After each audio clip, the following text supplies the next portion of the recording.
mostly. I know my bangs are doing something weird. I got my hair done yesterday, so yeah, it's just the bangs are wanting just to defy gravity, and that's just what they do best, really. So yeah, there's not much I can do about them other than, you know, tell them not to, and then they'll just go back to doing it. So today's just a day where bangs have no such thing as gravity. I think that's okay though. Alright, so yeah, we're going to be working on some models. We have two of them that I currently have on my desk. Well, the third one is kind of hiding back there. Still trying to decide if I want to bring that one with me to Adepticon or not. So yeah, I've been updating the queen in a sense of kind of trying to like really do some pinpointing highlights, basically something that I'm doing with my other, like with my small one, as I switch on over to here, because like on my small model, she's not glued in there yet, so I really don't want her to do exactly what she was just doing, just falling off. But yeah, so like I really liked how I ended up doing like the highlights on her and the tentacle bits that are with her, but these ones are kind of faded out just because she's doing focus. Look how pretty she is. She's so pretty. I'm gonna have to glue her in eventually. Should probably do that sooner than later so I can stop like handling various parts of her. So if I just move her carefully over there, I've been working very hard on training my kittens to not jump up on my right side, that they can jump on the left, because I don't keep models on the left side, but I keep models and paints and my paint palettes on the right. So yeah, so I've been updating while listening to audiobooks, updating the various highlights along the malefic creature that is the queen, and her like 500 eyes. So I brought it down a little bit and trying to just update it just a smidgen, just to make it, I don't know, read a bit better, because she is quite complicated. I will give them that. And on that note, I've also been working on her base that she's going to be standing on. I did, in fact, cut it in half from what it originally was, and then I had to build it up some so that she actually connects with it on the ground level. So really what comes next is smoothing out some of the transitions, basically to get rid of my fingerprints. But also to put down sand and other basing materials, because I went ahead and made a bunch of crystals out of this foam, like this modeling foam. And so I was going to have them, you know, stuck into various locations.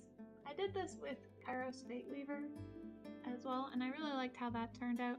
So I have, you know, spent few days making some random ones just to like really make them different and unique. I have a box filled with all the remnants of that.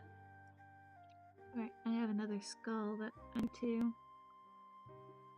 So I modeled this out and stuck these all in while the green stuff was still active in terms of being sticky. And while this area of the model is not going to be as seen, I want that skull to not be, there we go, let's get it right in there. I still want there to be something in there. It's been pretty void of anything, so considering the last time when I was working on her, I added a bunch of these skulls into her area, along her along the base to allow for her to sit flat. I added a bunch of these skulls to fit in with the ones that were actually modeled into the sculpt, which was right in here. So I took a bunch of little skulls that I had and added them all along on various parts. I had a painted one, but he went flying somewhere, so I put a gray one back in there, so he's gonna have to be painted up. But yeah, so that's where she is at the moment. And I'm gonna have to add those crystals in. I probably could add them in now. Put them in so that when I go through and add, various rocks and other things, it can be modeled around it. The only problem is that I need to know exactly kind of where she's going to be sitting, so that I don't, make it complicated for her to be placed down because of overhang and whatnot. Like this area here is completely overhung by a part of her, so probably will save those crystal bits for when I'm able to, leave her on there. I am kind of thinking about magnetizing her to it, but I'm also more likely to just completely stick her to it and get her and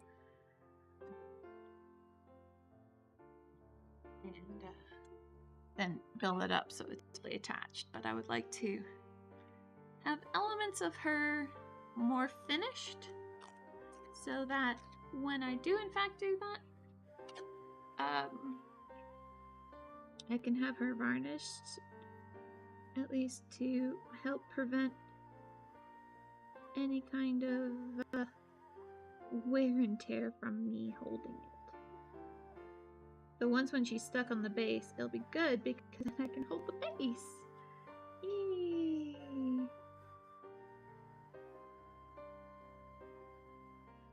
I do apologize for if after all this intro stuff of me talking and getting my palette ready, if I don't talk as much as usual. I do feel very out of breath a lot of days. This cold has been kicking my butt. So that's where that base is at. I'm getting 2 additional colors on here because there are parts of the creature that is of darker shades, kind of like I did it in greeny and blue, like green and blue, more on the green side.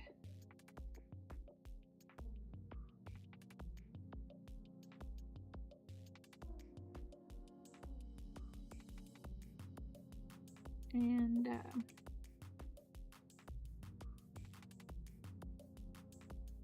I want to make sure I'm able to at least highlight it decently. Some more paints added to my list of why my cats cannot jump up on the right side. Hi, Mrs. Jen. Hopefully not too late for you. I apologize for starting up so much later. I was trying to get my chest to stop hurting, so it's been one of those few days. So I'm just gonna tiny smidgen of that in there. Get my cat hair out of that paint.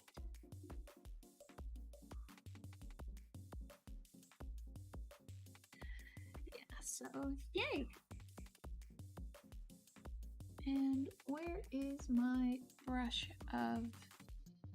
I had it out. I know I had it out because I don't see me put... Oh, of course, it's like right behind my line of paints. But it's my brush of paint medium. to easily apply that onto my palette.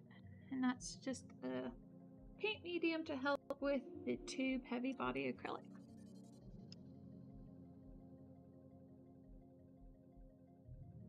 Yeah, I'm hoping to feel better. That'd be nice. I did contact my doctor to ask if it's possible for me to have, well, because I realized that my inhaler was not sent over to my new pharmacy. Did you really fall off also, Haskell? Okay, I'm just gonna put this go over there. So I contacted her to ask for it to be sent over so that I could have it, which would be nice.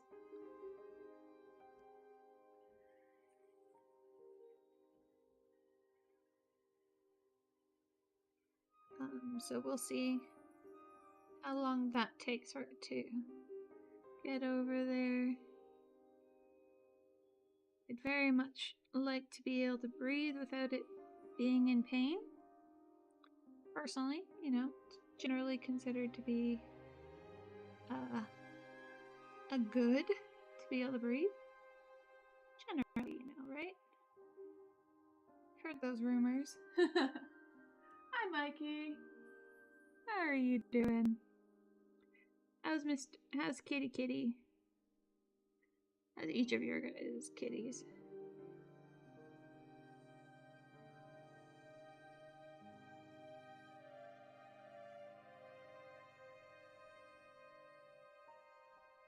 I didn't actually think I was going to be touching up on this model too much.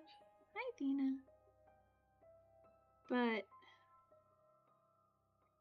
the more I looked at it, the more I was like, well, I feel like that needs to be updated and maybe this focused on, and then it just became an extra thing.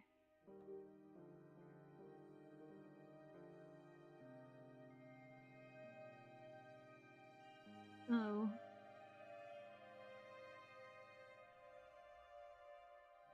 We'll see how it goes. But it's one of those, like, you're so far at the end of a project that it's really hard to do a lot all at once. And I'm talking about my tiny little enchantress. Like, there's only so much I can do.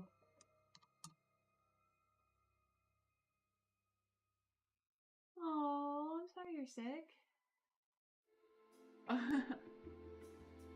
Yeah, so many eyes. Hang on. She walk in here and then walk out of here. What a rude cat sometimes. Yeah. I'm still discovering eyes that I missed when I was painting this extensively before, which is kind of crazy to show, like, just how many actual eyes there are on this thing. I think Peter said at one point there's like 200 eyes. Like, I know there's another one that's like right in this little fold here that I'm probably not going to paint as an eye.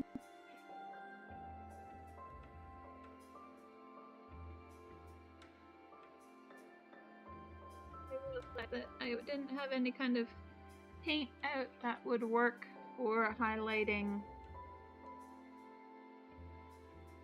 these darker sections.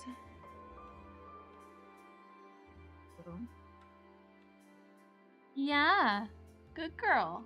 Good. Callisto came up on the right side. The right side being the left side. I should say the correct side. Yeah, you're so good. I don't know if her trills are being picked up by the mic, but she's like right beside it, so if it's ever gonna come through, it's gonna be now. Right, sweetie? Hi, love. She's a sweetheart for sure. Built like a tank, and I often mistook her as being a male cat. Just with how squat her face was. Hi, Callie. My little Callisto.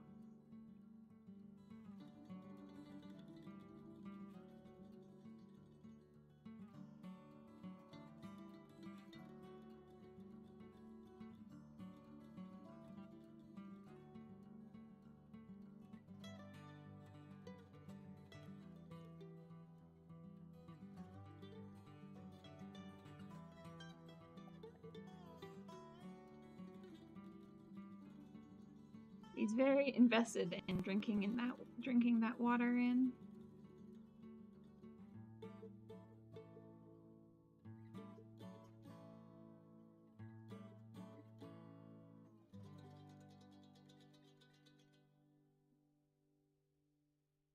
We're just going to bring this kind of coloring a few of the other highlight areas that are getting closer to that darker section.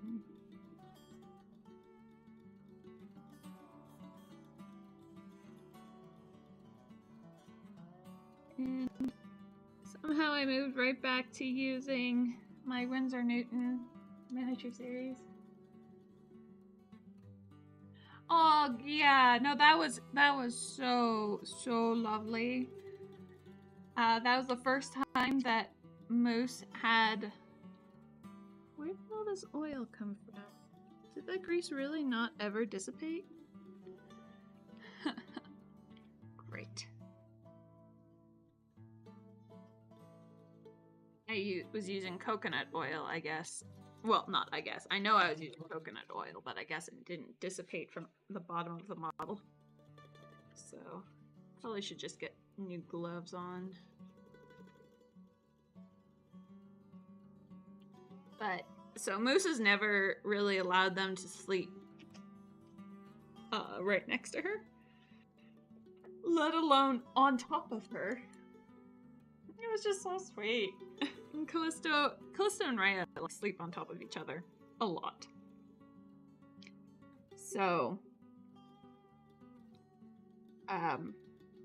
she doesn't understand why, you know, Moose might not want that. But that one time, Moose was just like, okay, yeah, I guess I accept this. And Callisto was just so happy. It wasn't Athena, but, you know, it's still the next best thing of that Moose is, you know, accepting her a little bit. Making her part of the little cat gathering.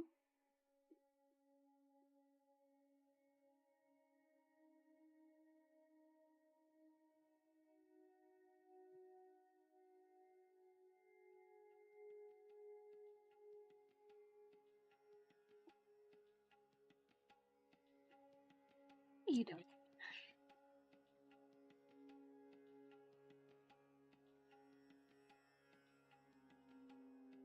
I meant to send it to Mr. Jen, but kind of got sidetracked by the cuteness of it all.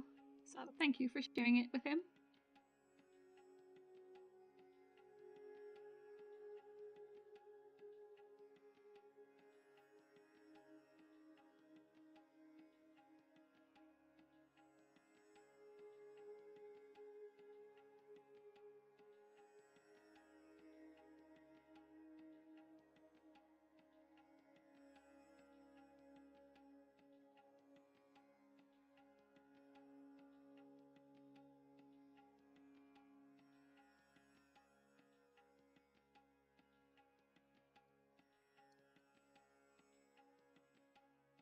Yeah, I was working.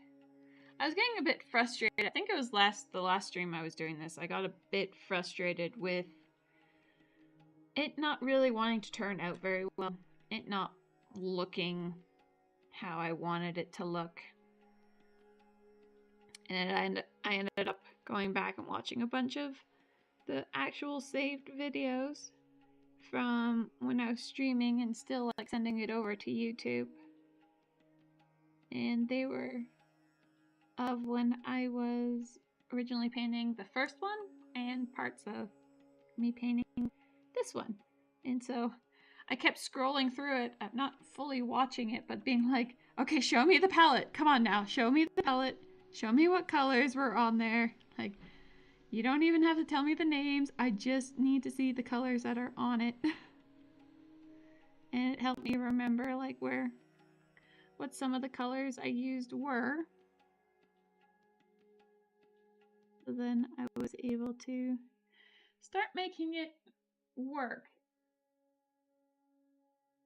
Yeah. I was sharing photos of Lola yesterday with my hairdresser because we were talking about the conversation ended up going towards Maine Coons.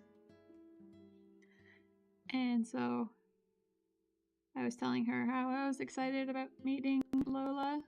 We're going to be meeting Lola, hopefully. And, you know, that there's a difference between, you know, seeing like photos of a large cat and actually then compared to actually seeing that large cat in person.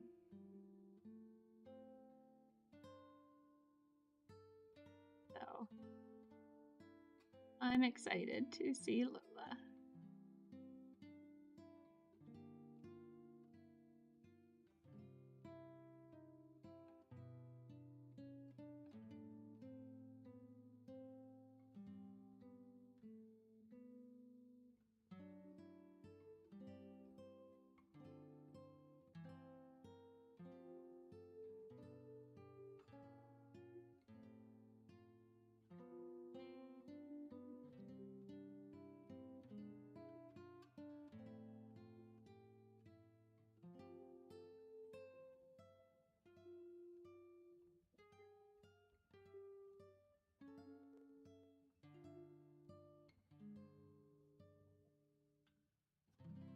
Orange eye.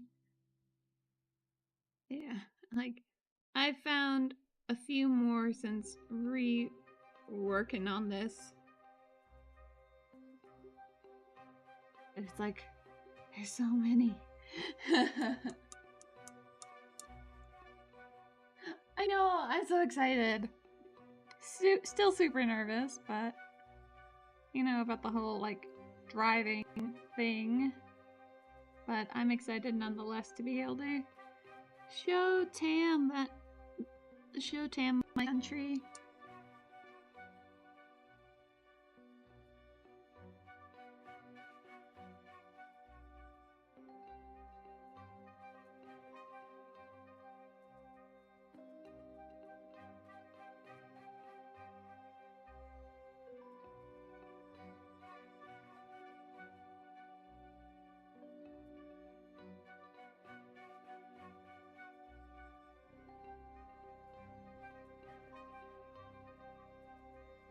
I'm happy with these like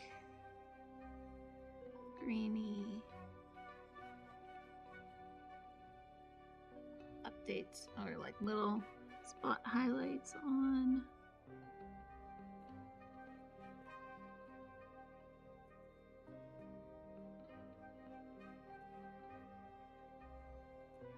So I do need to go in and, you know, get actually the teeth painted in again. As I washed them down a little bit. They were getting, well, for one, they were dusty, so I had to wash the entire model, which was nerve-wracking. To say it lightly and politely, it was nerve-wracking to to wash this model.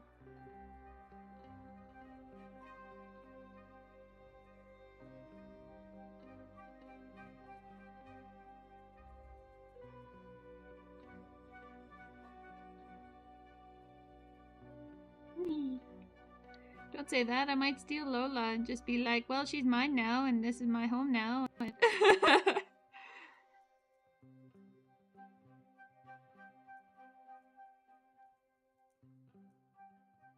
So I doubt Lola would like that.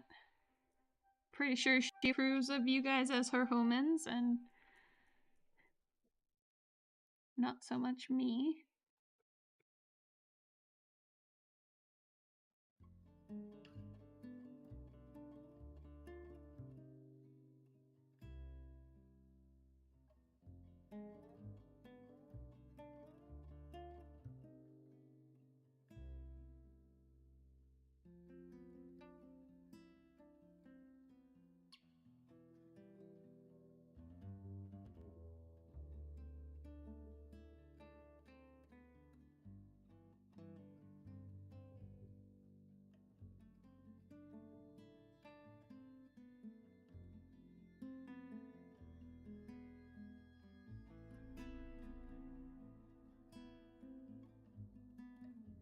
Sassy cat is Lola. Yeah. Athena's become a descriptor for my other friends as cats. They're like, oh yeah, no, this cat's totally like totally an Athena. It's a baby, wants to be babied, wants to be carried around. It's like Athena is now a descriptor.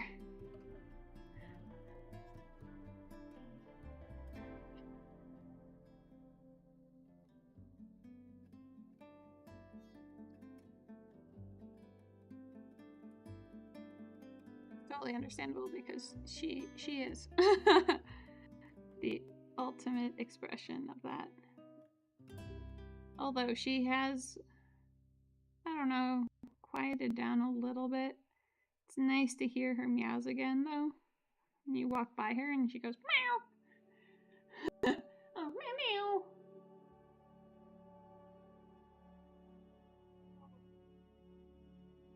All right. Well, hopefully the walk helps.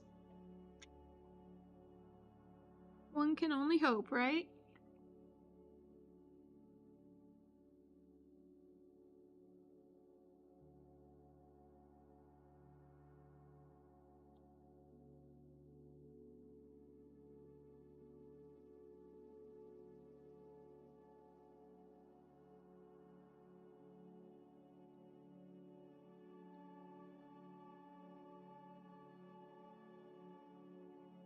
I wish my energy level allowed me to do that. I've just been, because it's been hurting to breathe, dealing with a lot of just being out of breath.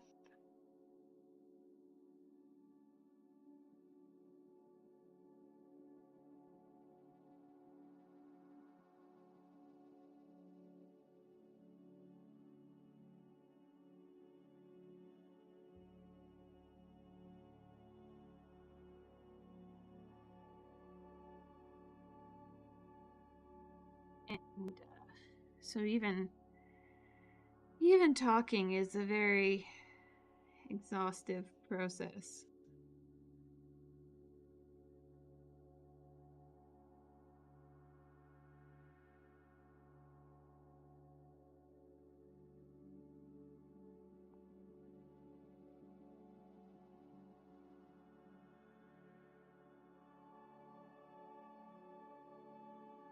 I wish when I submitted this model, I could. It's okay. We all like being moms sometimes.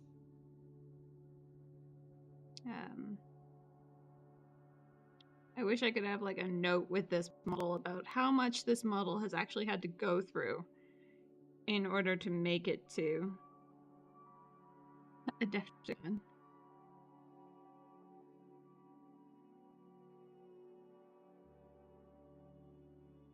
Maybe I'll just do a post on it or something just so I can have that in there. That's like just, even if it's just for me to say like, this model has gone through a lot.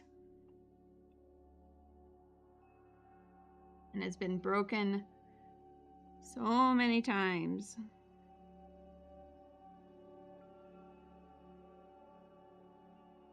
Removing, evacuations, cats, my own hands, because I haven't been very nice to it either.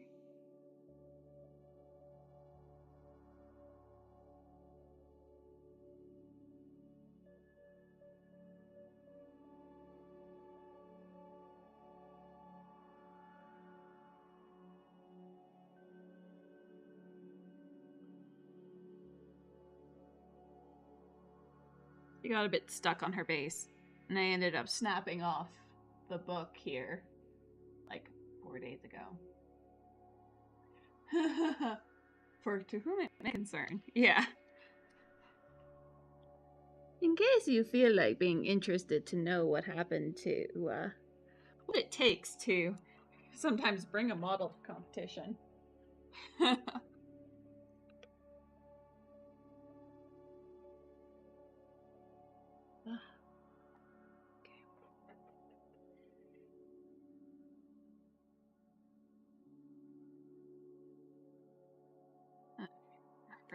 look over. For the most part, I feel like I've done pretty good for this bottom area on updating and highlighting.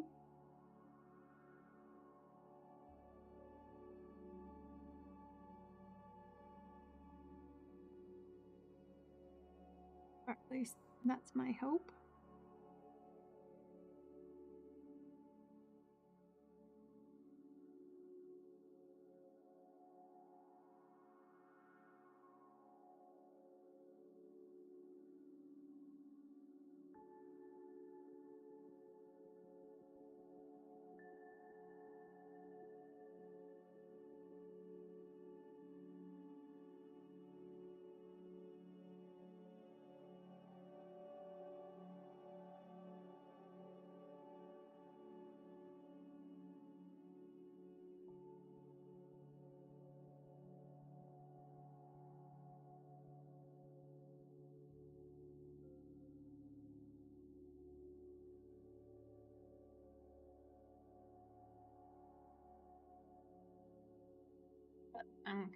I'm glad that I'm only my new model of this year is only a tiny small model.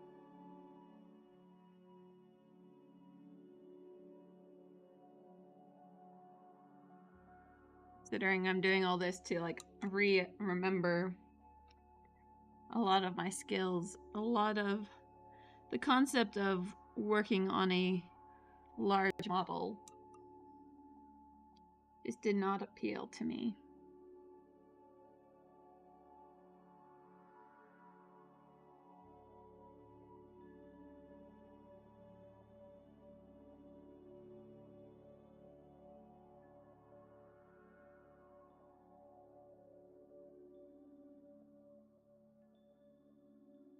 Yeah, I don't think that there's space for that kind of information.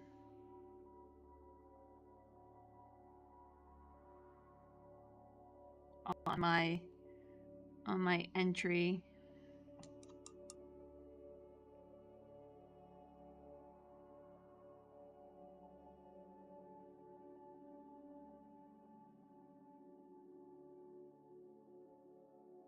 But for my own personal sake, I think it would be fun to write that up. The history of my life in between 3 models.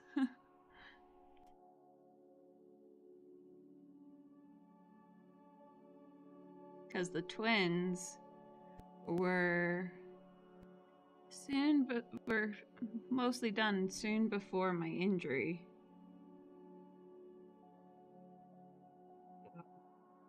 Even just seeing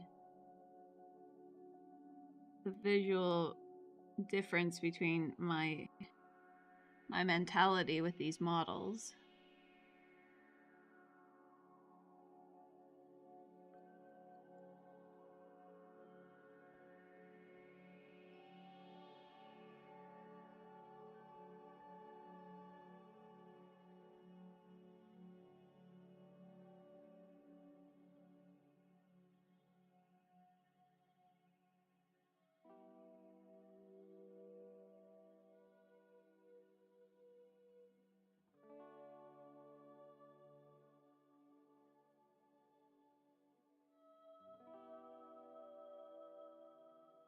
Even if I wasn't streaming, I've been trying to paint more regularly. Even if it is just for like an hour.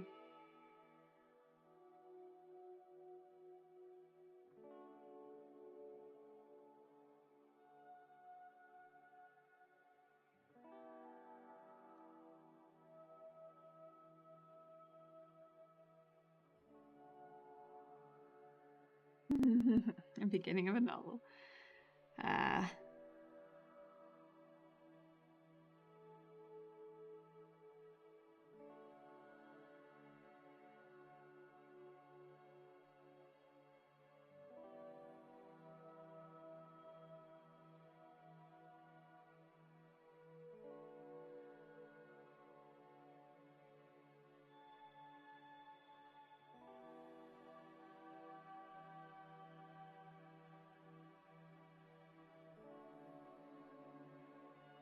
Just trying to keep my hand stable is a challenge. And I go a bit too bright, so let's bring that down some.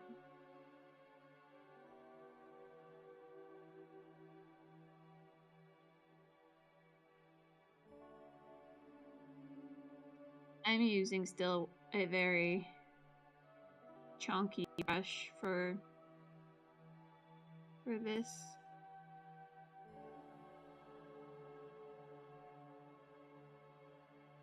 I was using the very, very fine point one, which is, you know, in comparison to the brush I'm using.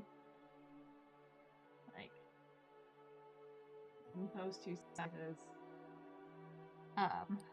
But I was realizing I was trying to just do too large of an area with that small brush that I was like, no, go back to the drawing board and use the big brush.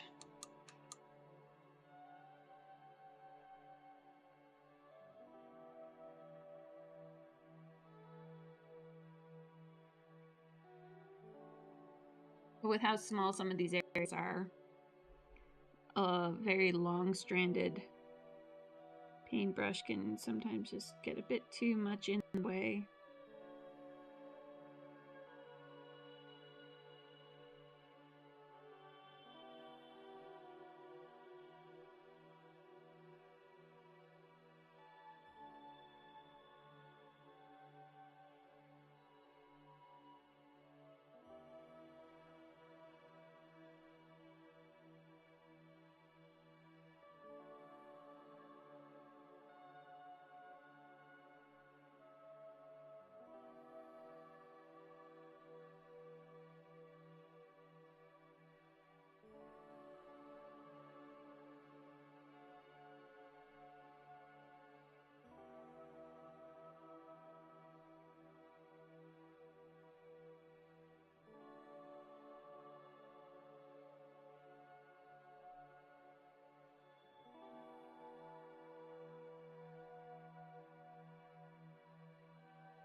I do remember using my shaky hand to my advantage sometimes, especially when creating like little dot surfaces on the texturing for these smoother bits. I let my hand shake its way across it to create those extra little bubbles of difference.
She's terrifying to work with when she's built at her full mass. It's like, I don't want to break parts of her. There's no like holder for her. And that's why I do look forward to getting her on a base so that I can hold on to that instead of her.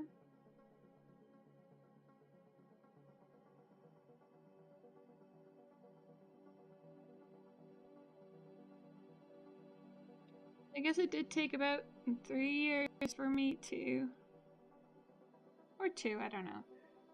21, 22. So yeah, about 3 years for me to get over the strain that I had to get to Adepticon to submit her in what would have been 2020 to being canceled. And I just couldn't bear the concept of working on this lady.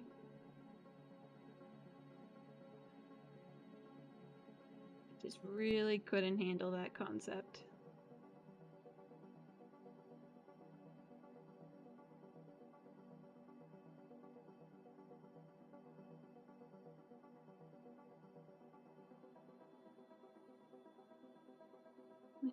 Get to like now for me to be even willing to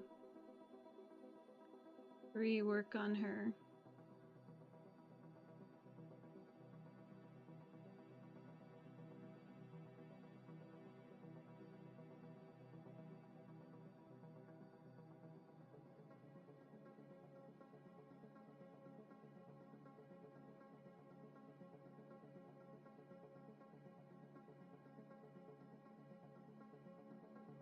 I know Bugs had felt the same way with his Drakon. We both were just so bummed at not being able to submit something that we've been working on for so long.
Even now, I'm still terrified of, like, you know,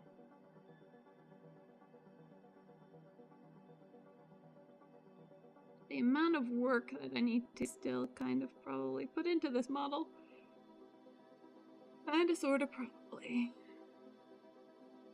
Like, my husband was laughing at me for, it wouldn't be me if I wasn't adding on more to my workload. But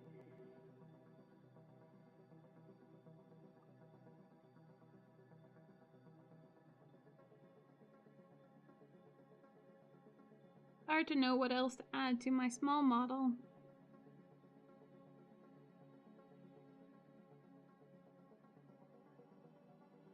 So,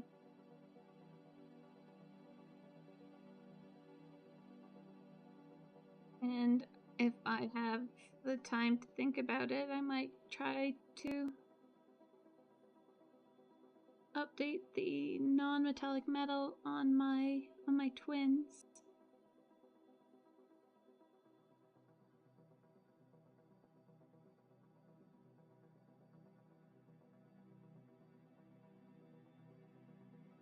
But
starting to look a little bit more, you know, textured in comparison to how it was. So.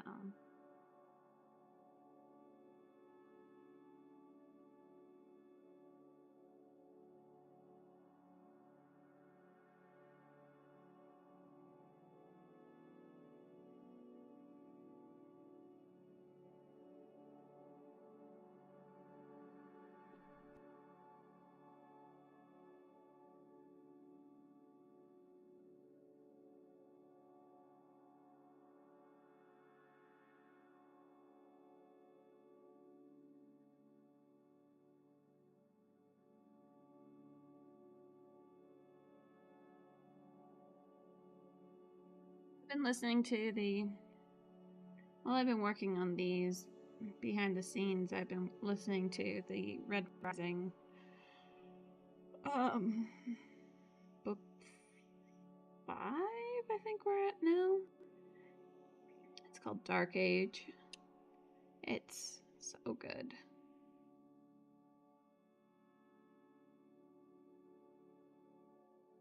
I really like the universe that this author has created. It feels plausible in a totalitarian sense of what would a galactic empire or a solar empire. So they're still within the solar system. What would it be like with in a caste system? It's quite fascinating because, I don't know, it just feels like it's plausible.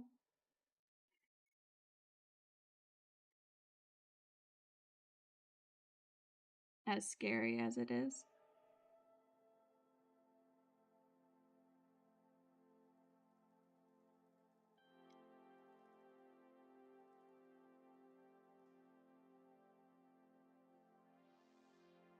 Whenever I hear people talking about breaking the chains, it's that book series that I always think of.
Really stabbing myself here.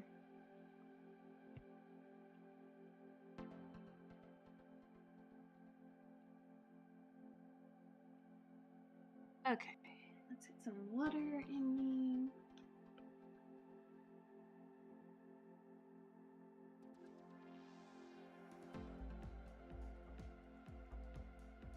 And we're going to bring this on the back of it, which is not an easy thing to do for it, but I also now need to apparently add some water to my palette because it's drying out.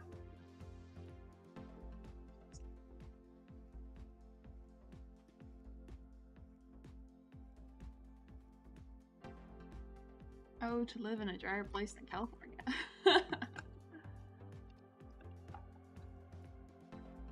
Alright, so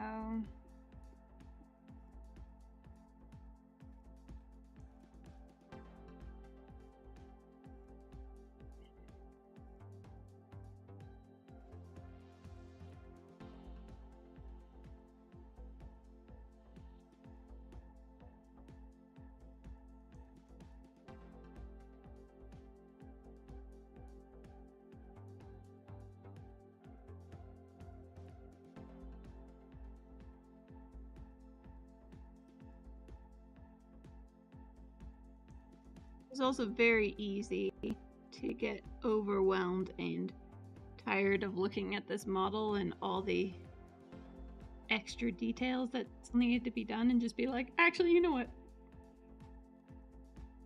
We're done.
Yeah? What's up, my baby? Athena? Oh, hi, love. Hi. Athena? Oh, hi, love. Yeah, do you want to come on up? You want to come on up, baby?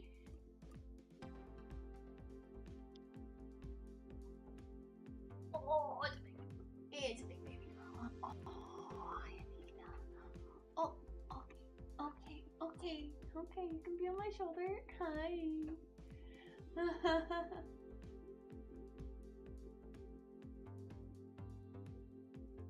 Oh, like a baby. Hi, baby. Oh.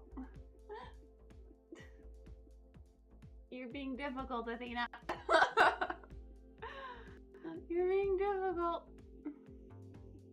You can't. I'm not laying back like this anymore. You can't just lay on my upper chest and call it a day. He's like, it's time for a requisite break. Yeah. Oh, hi, baby.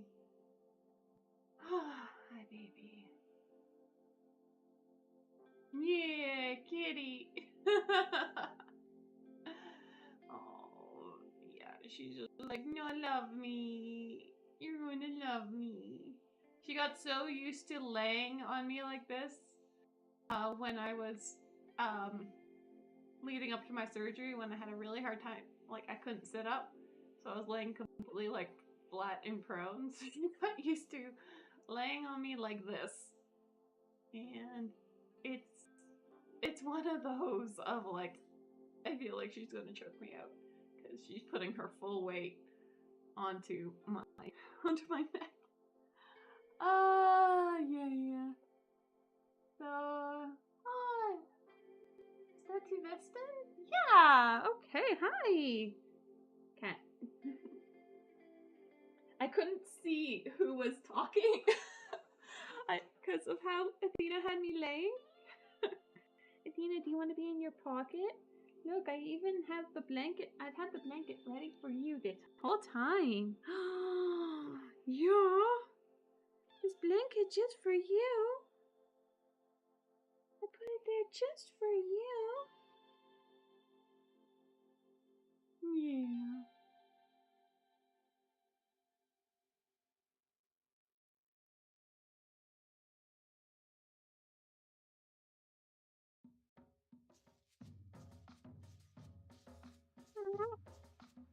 Yeah, let's go. Do you want to help me get back to painting?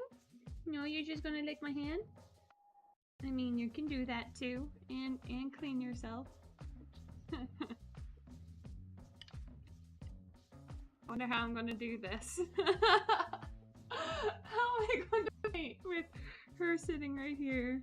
Aww. Hi, my love.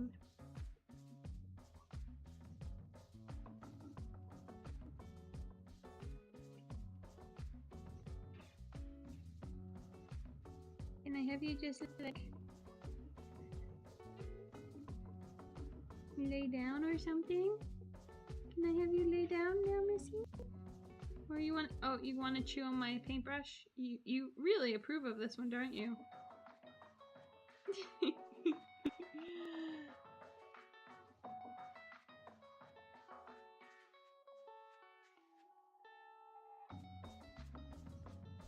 Oh, yay! That is good. It's good to finally feel like working on a model again. Oh, there we go. Yeah.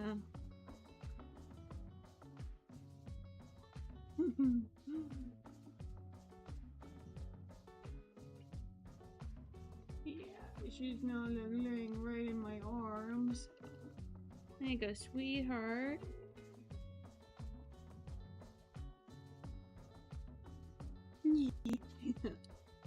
What a good baby girl she is. Yeah, she is.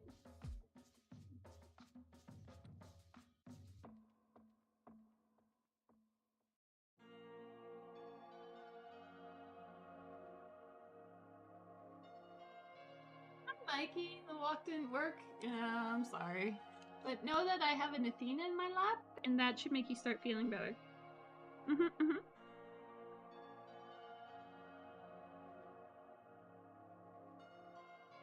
Yeah, you know, you're not allowed to chew on that side. You can chew on this side all you want.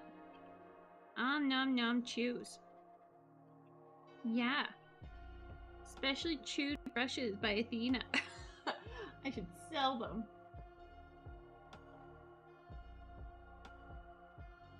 I keep thinking that too, Mikey, about like how on earth am I going to be able to fall asleep after I've been sleeping for so much of the day? Still somehow sleep finds me. But I generally also get at least one of my 4 cats on me.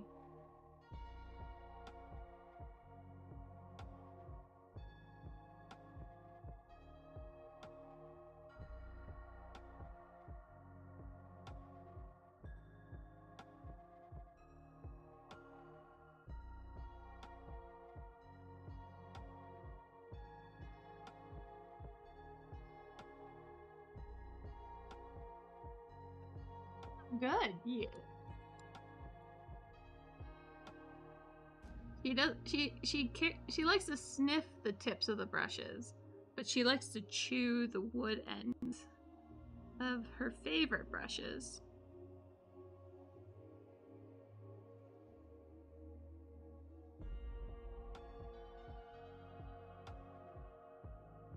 So I always know which ones I use the most.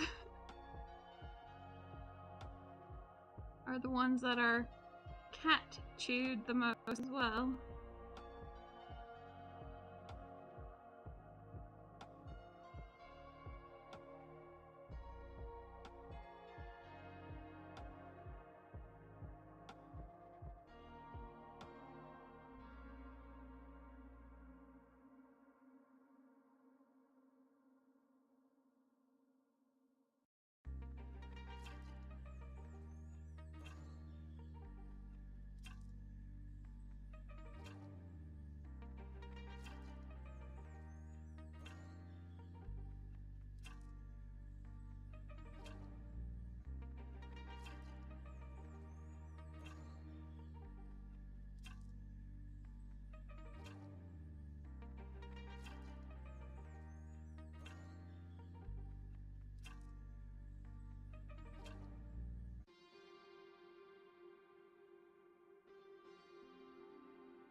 Aw, Mrs. Jen. Never change. Never change. Personally, I like it because I don't have a mom I can call up for advice on. Or just being like, I'm miserable and sick, give me advice on what I should do because my brain's not working.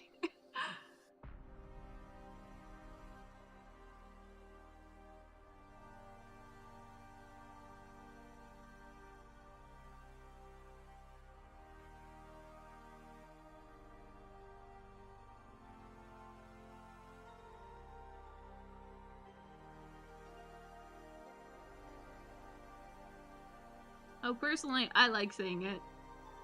That doesn't mean everyone else will, but I like it.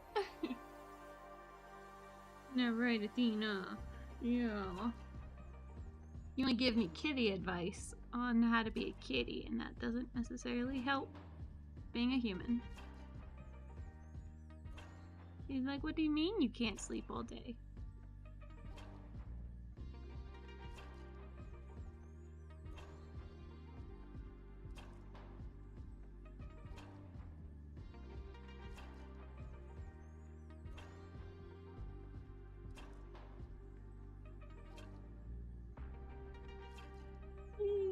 Yay!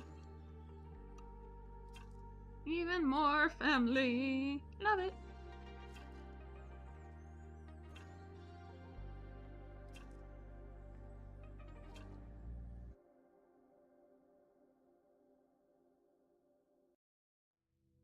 I still just, so on a completely different note, like I'm sending in for renewing my British passport, and I still can't get over the fact that they want me to print out scans of my other passports, which is fine, except that a lot of printers have like intrinsic anti-copying of documents like that.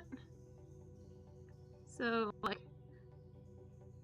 I don't know how full of a copy it wants, like how clear of a copy does it need to be, because some of it just was not wanting to come through, especially like the holographic areas. It was causing the scanner to freak out.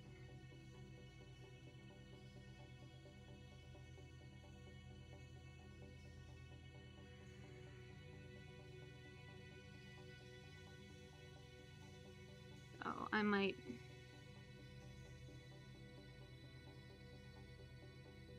need to figure out how to contact, like who to contact.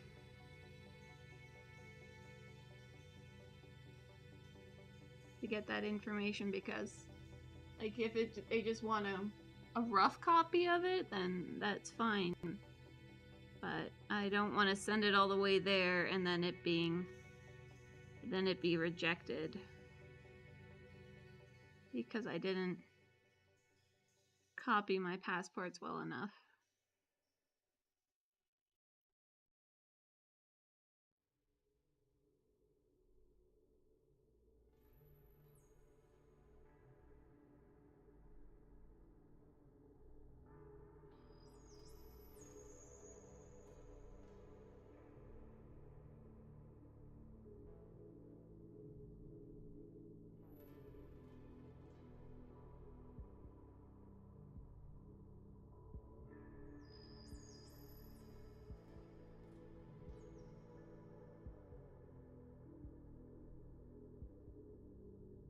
Yeah. It'll be pretty obvious. Yeah, for sure. It's very obvious that it's not a regular passport, but it's still very strange that it feels very strange. But I've never had to I've never renewed my British passport since I got it, since it just this is the first time it's expiring. So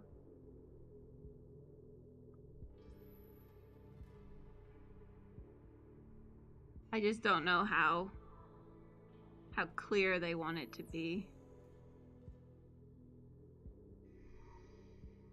I'm just not looking forward to the international call fees.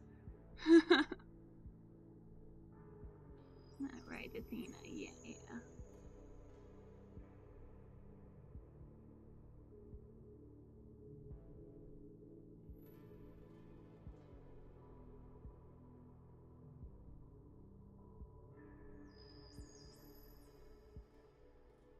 Or your degree certificate is? Mine's in a frame.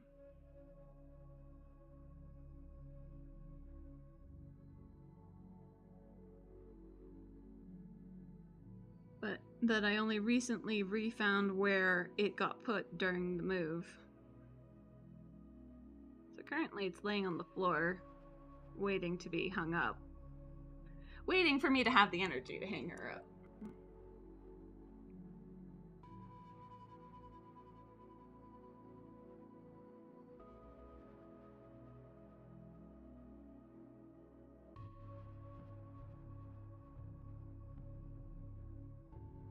I only rushed to get my more recent image up on the wall because she was expensive and a rare print. So I wanted to make sure that the cats didn't knock it over after I got it framed and stuff. Local government? Yeah, I feel like I would have to call, like, maybe a British consulate because Americans don't seem to think that there is any difference in the world outside of the United States.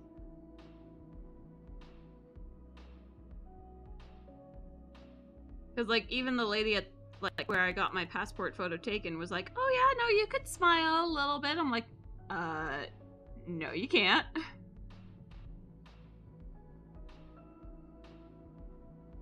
You can smile, just no teeth. I'm like, no, that's not how this works at all.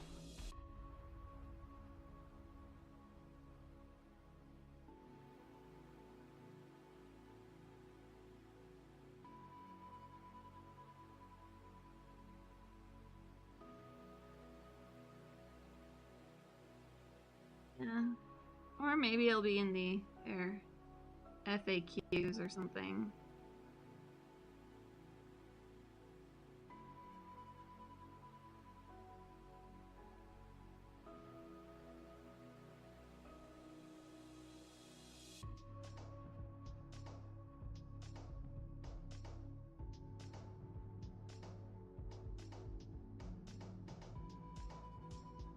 Admittedly, I have not looked too heavily yet.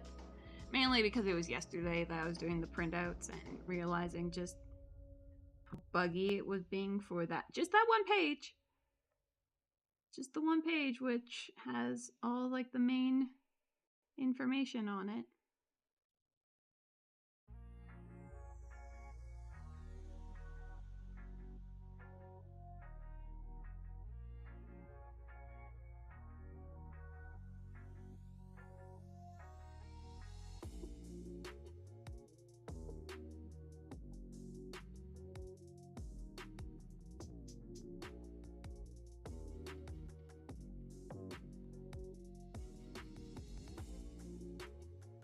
Okay, so I'm happy with how that's beginning to highlight up there. It's beginning to... Okay, yeah. But once I have more of the energy to do so, I plan on getting that all more figured out. The rest of the stuff I'll print it out fine, so I was thinking, like, if anything, I'll go to, like, a more professional print shop to get a copy made, because they don't have necessarily as many restrictions on their system.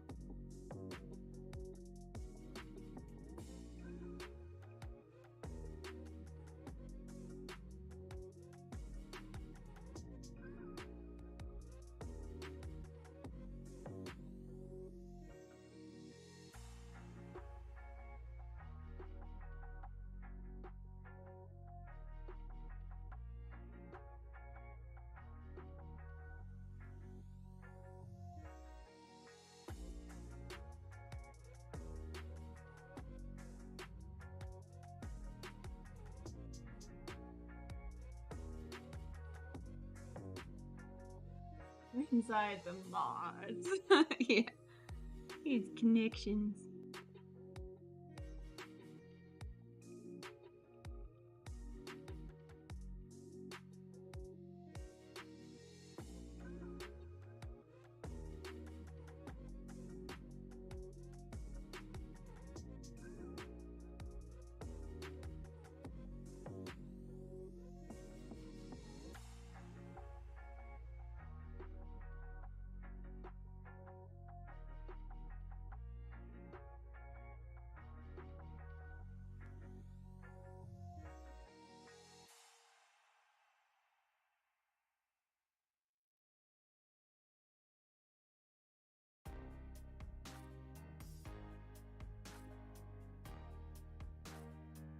I had to go back to this playlist because for some reason the Flex server was not wanting to work with my music loading into this today, so I'm like, okay.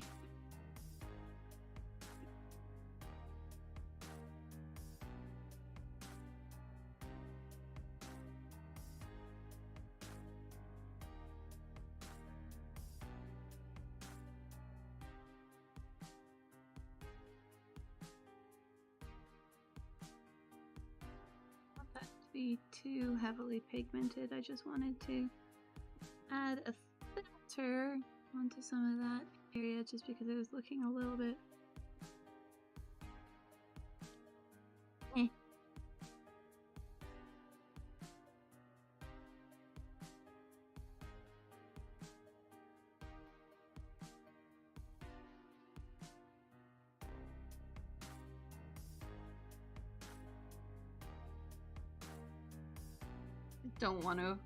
I don't want my hand to rest on her per se. I don't want to risk at all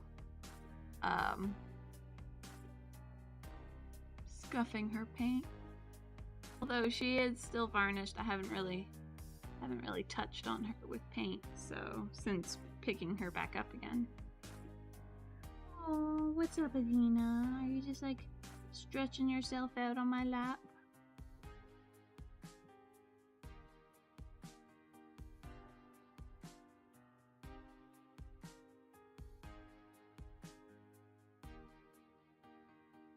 I don't know how much. Yeah, you can just see her ear.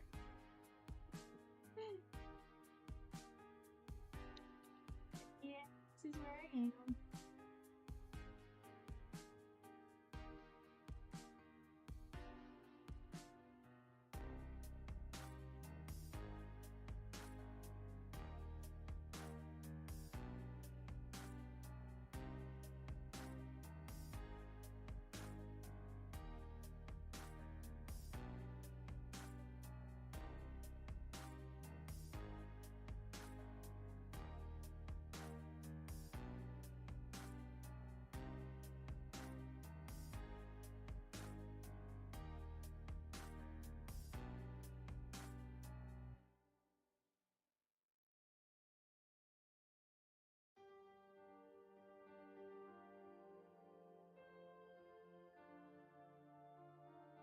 She's a little cuddle bun right now. Which is nice because she hasn't been snuggling me at night. Like, Callisto took over that job. And refuses to give that up.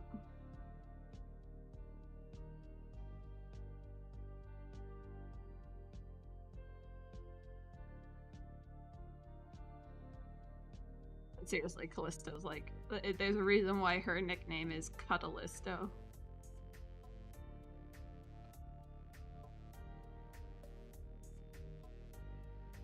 It's just so cuddly. Cozy. Oh, cozy. Is that what you were saying? Yeah, I was talking with one of my friends who's always had his cats. He's always gone into like a groomer to get his cat's claws clipped. But now that he's in a new area, the people there are wanting to charge like twice the price. And so he was asking me questions about like how easy it is to do the nails. And it kept wanting to autocorrect my side to male. I'm like, no, I'm not trying to send a mail. I'm not trying to send a letter or anything. I'm just trying to tell my friend how to cut their cat's nails.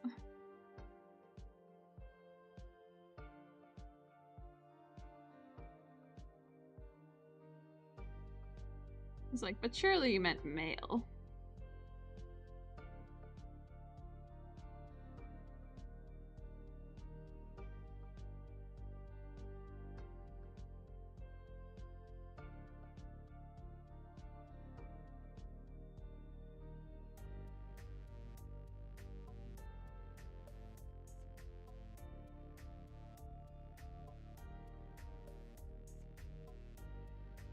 Or I misspell a word so many times that it starts thinking that that's how it should be spelled.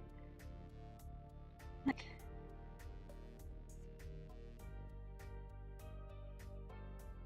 adaptive autocorrect is fine and all, but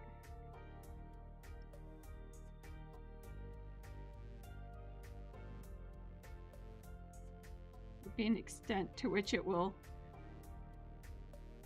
reset itself.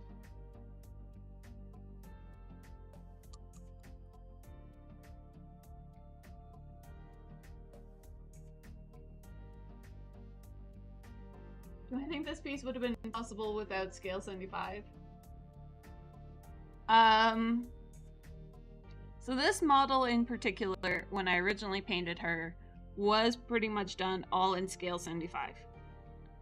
On my palette now, I have a combination of Vallejo, Reaper MSP, and some, like, I have 4 colors that are scale 75, and the rest right now are just other brands and other companies.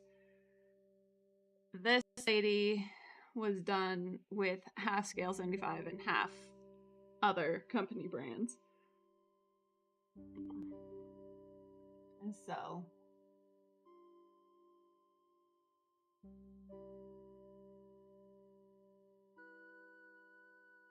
Oh, hi there. Hi, how are you? Oh, are you cute? Did you not like being under the table? You want your head up a little bit more? Is that it? She's just like, no, I want to be out here. I want to be seen and heard. Yeah. I need to work on the model, Athena. I do.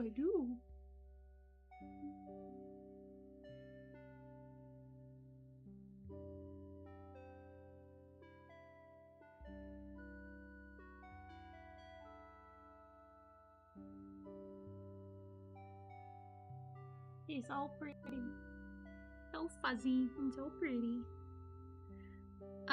But outside of that, I do think that it would have still been possible, even without scale 75.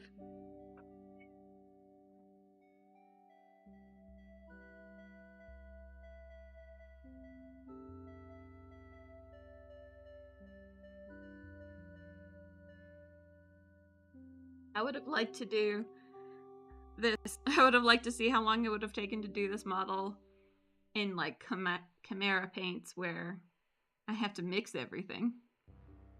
Like, I think that would have been interesting.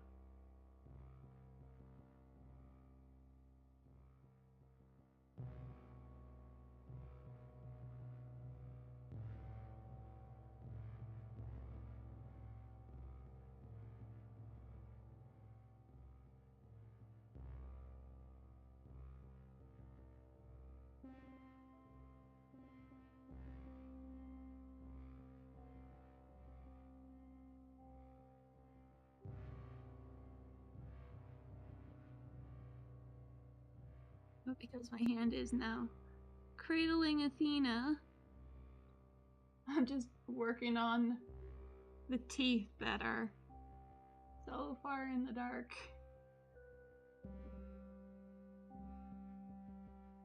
The lighting. I want them to kind of have almost a shine effect to them.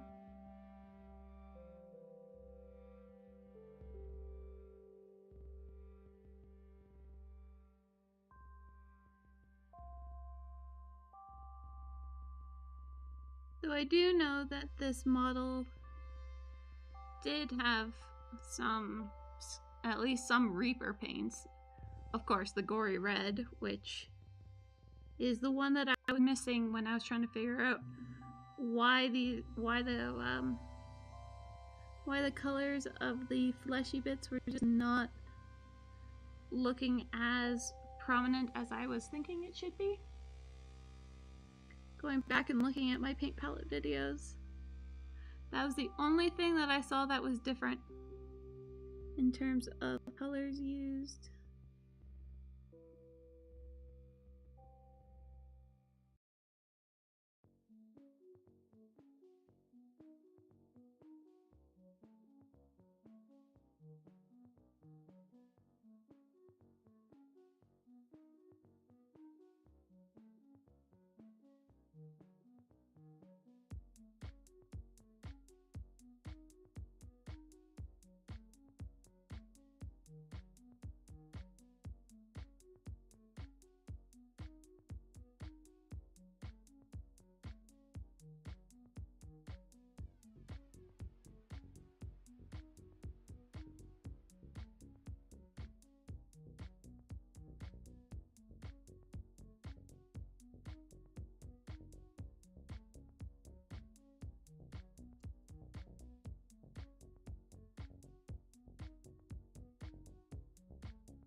And now you can see them lit up a little bit more there. Trying out just putting a shine on them instead of, trying to light up the entire thing. Kind of just to make them look a little less, noticeable, but not as crazy bright. That's why I darkened them all down. So I'm thinking I might need to bring in my much smaller brush again. Itty bitty little brush.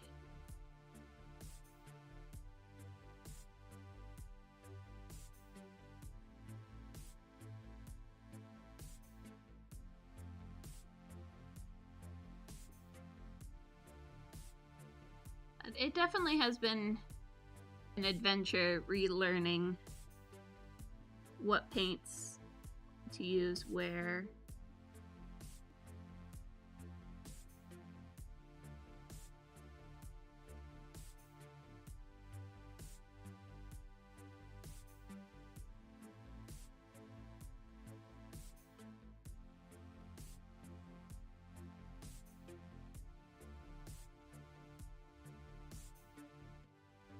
Alright, good night, Mikey. I hope you start feeling better.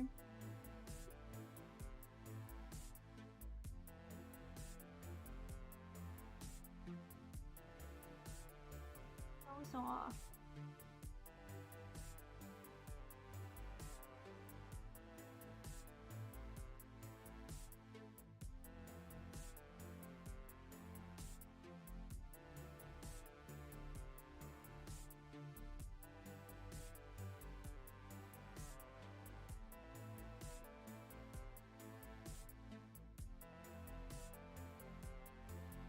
I know I used to have spittle in at least this mouth, linking the two, like, from the side to side, like it had just opened up. But through all the evacuations and moving and stuff like that, that's all those kinds of extra little details have for sure disappeared.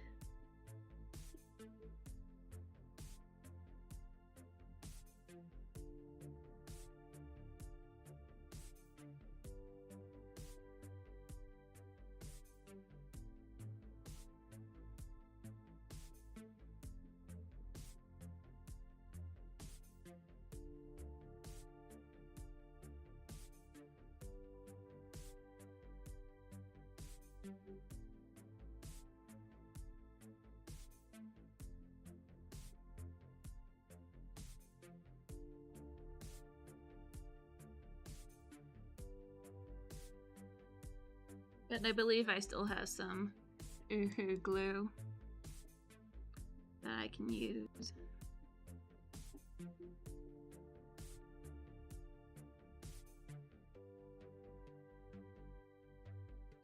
To recreate that effect, if I so wish it.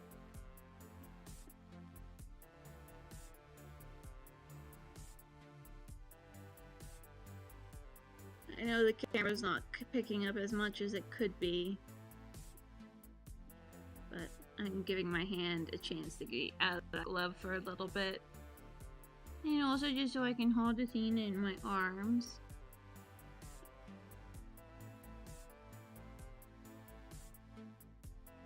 She's been a bit put out with the kittens. She's getting better with them for sure, but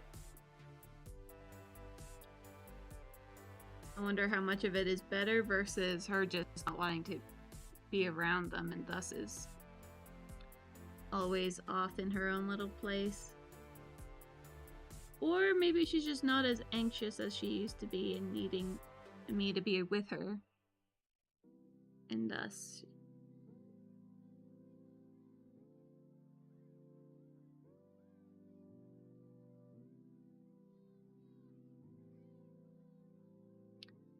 gives me space.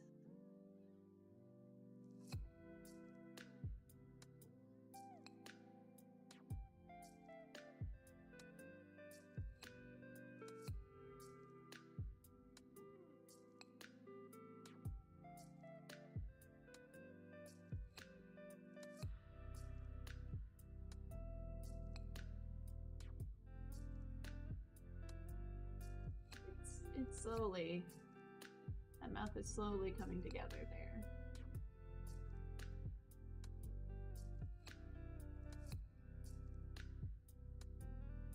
And I'll be working on her base for probably the next long while.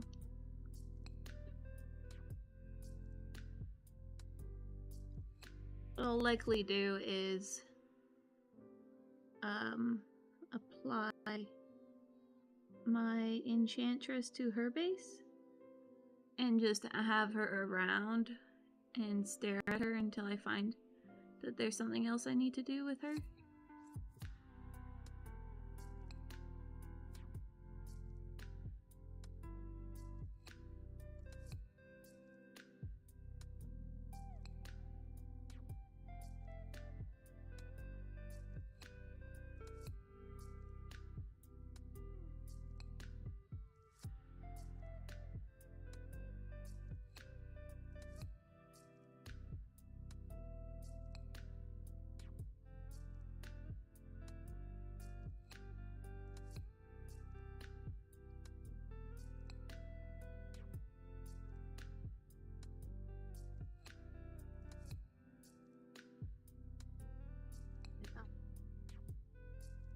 I might head to Home Depot at some point for like a hardware store.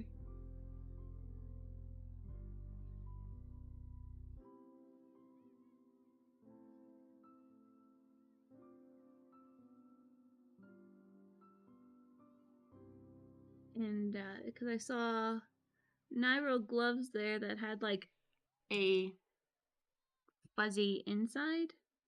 And they say it's like, oh, for cold and stuff, to work out in cold with it. But I'm hoping that it would help with just the amount of sweat my hand produces while in those gloves.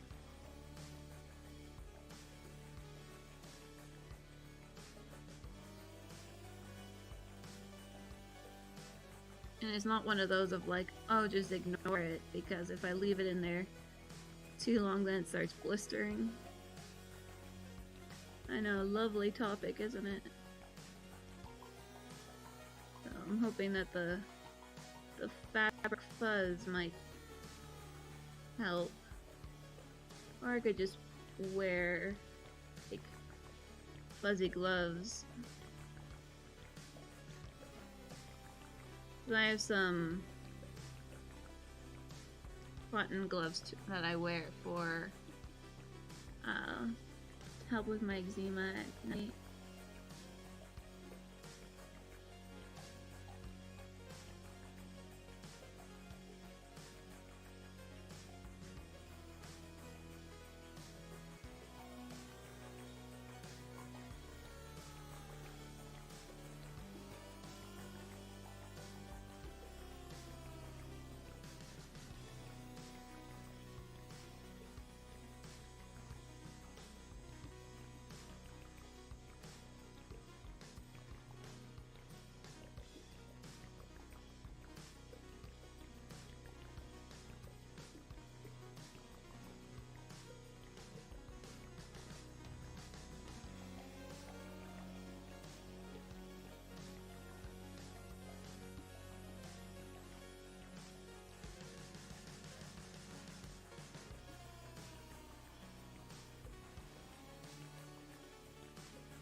also lightening up now.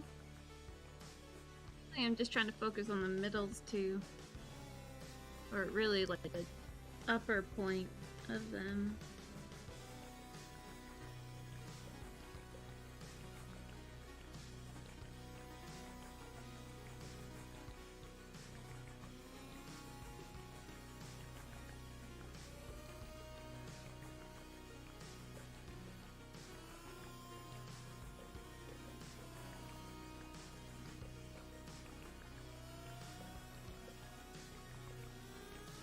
Yeah, hi.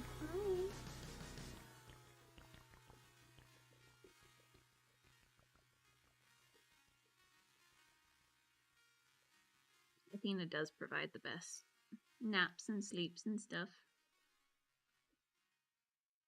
What I really do need, I really wish I could find this kind of thing, is like, although I'm wondering if I should just make a giant area of like silly putty to lean this up against. So what I was saying was that I wish I just had like a large cushion that I just place this on in various angles.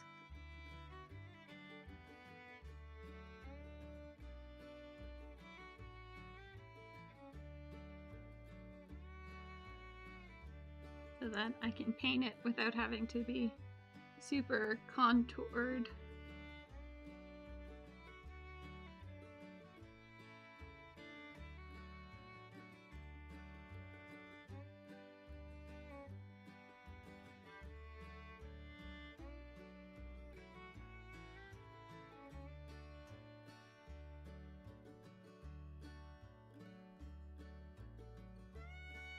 Tam is super excited about the concept of having a full English breakfast.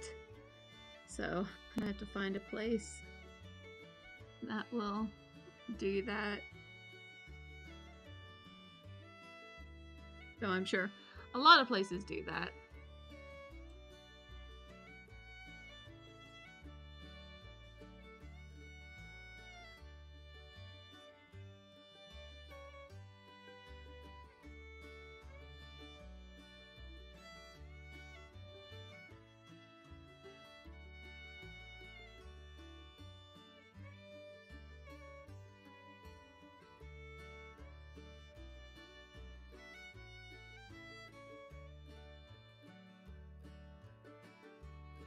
Yeah, like the reason why I was saying silly putty was because it doesn't like sticking to anything. So it's unlikely that it will stick to the paint. But I would have to like probably open up all the packages of the silly putty that I do have just to do that.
I do like scratching my head when I'm thinking, it seems.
I'm excited to be around to see other painters again.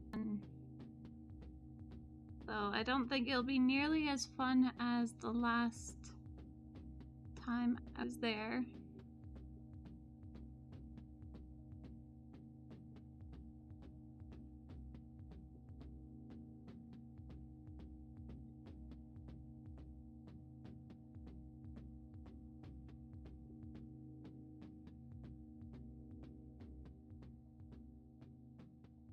There's not as many people as I know, but it'll be fun either way. And if not, I know that there's a place called Legoland near there. And I might just take that time to kind of explore.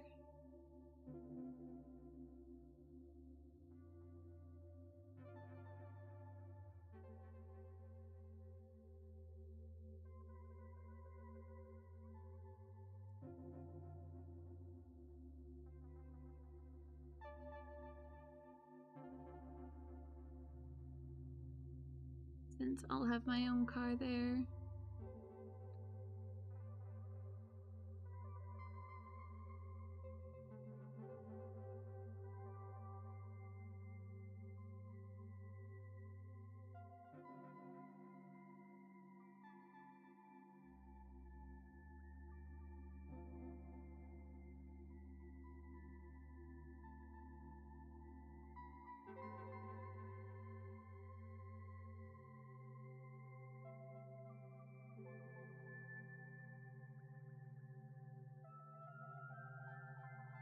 Well, thank you. It is hard for it to be shown. Also, I'm not able to hold it up because I'm holding a cat in my arms. Which is just really sweet. So it's really hard for me to actually like hold this up and position it. Unless she'll let me use my arm again. Are you gonna let me use my arm again? Is that it? Are you gonna let me use my arm?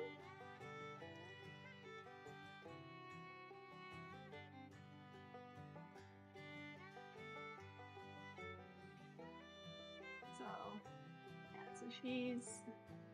I'm having to cover up a little bit of paint splatter on her leg, but I also don't want to make it super chalky. Yeah, this was a model that I originally painted for a competition in 2020, but as the world was ending, it felt like that never happened.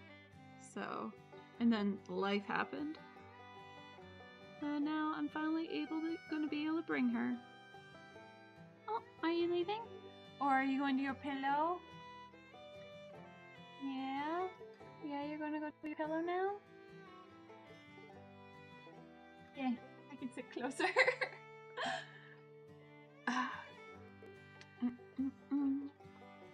Yeah, so this one was mainly painted a few years ago. I'm now updating to not really a new standard, but kind of I was working on this little guy. She's not fully attached to her base yet, but she's gonna be my entry from this year. I really like how she looks. But I still have to do more on her, in the back area of her hair. Doesn't look really as shiny as this. So this one was a lot more, that one was definitely my reintroduction on how to paint. And now that I have a little bit better of an understanding once again, I'm working on these guys.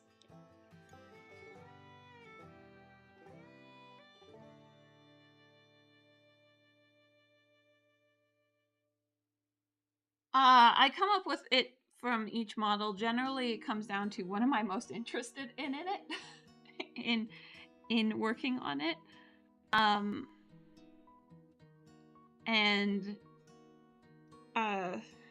then I move out from there. So basically, it goes from the thing I'm most interested in to the least interested,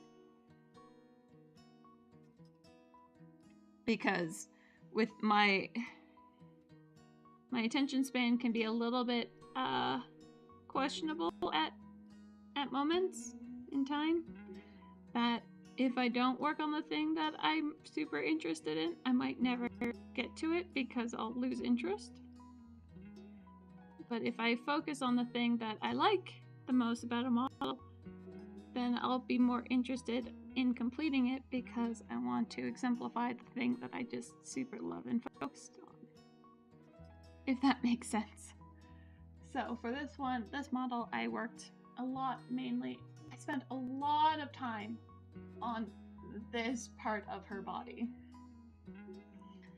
And then, like, the torn skin wraps, which I'm kind of considering making much more red on the other side, as if they were just, like, more recently peeled. I know that sounds great. Yeah, I spent ages on this body area. And then I did spend a good long time on especially this bottom monstrosity of flesh.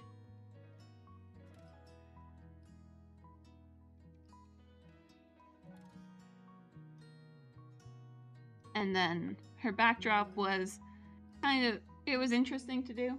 I did enjoy her backdrop a lot, especially with the gem eyes. And then I didn't like the original weapon that she came with up on the top of this giant staff.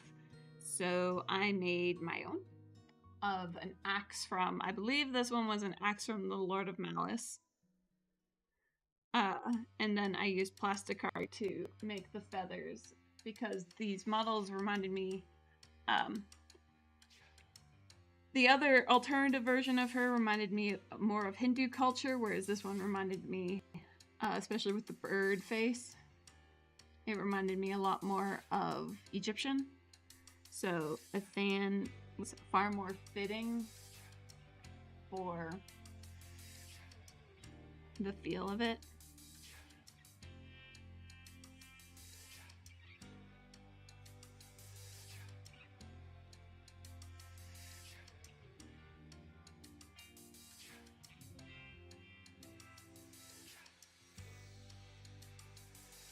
And my original plan from a long time ago was to have her up on a pedestal with like obelisks around her. But she's been through a number of damaging experiences for paint jobs. In the sense that she's broken a number of times and paint scuff, so hence why I'm working to build up parts of it again. Also, like, it just feels much more drab in comparison to some of my more recent models before my break from painting. My forced break from painting. I had a hip injury in which prevented me from being able to sit up for any period of time. And then the lengthy recovery process, which also stopped me from being able to sit for an extended period of time before getting tired. And I like doing large chunks of painting. I don't like taking necessarily lots of mini breaks.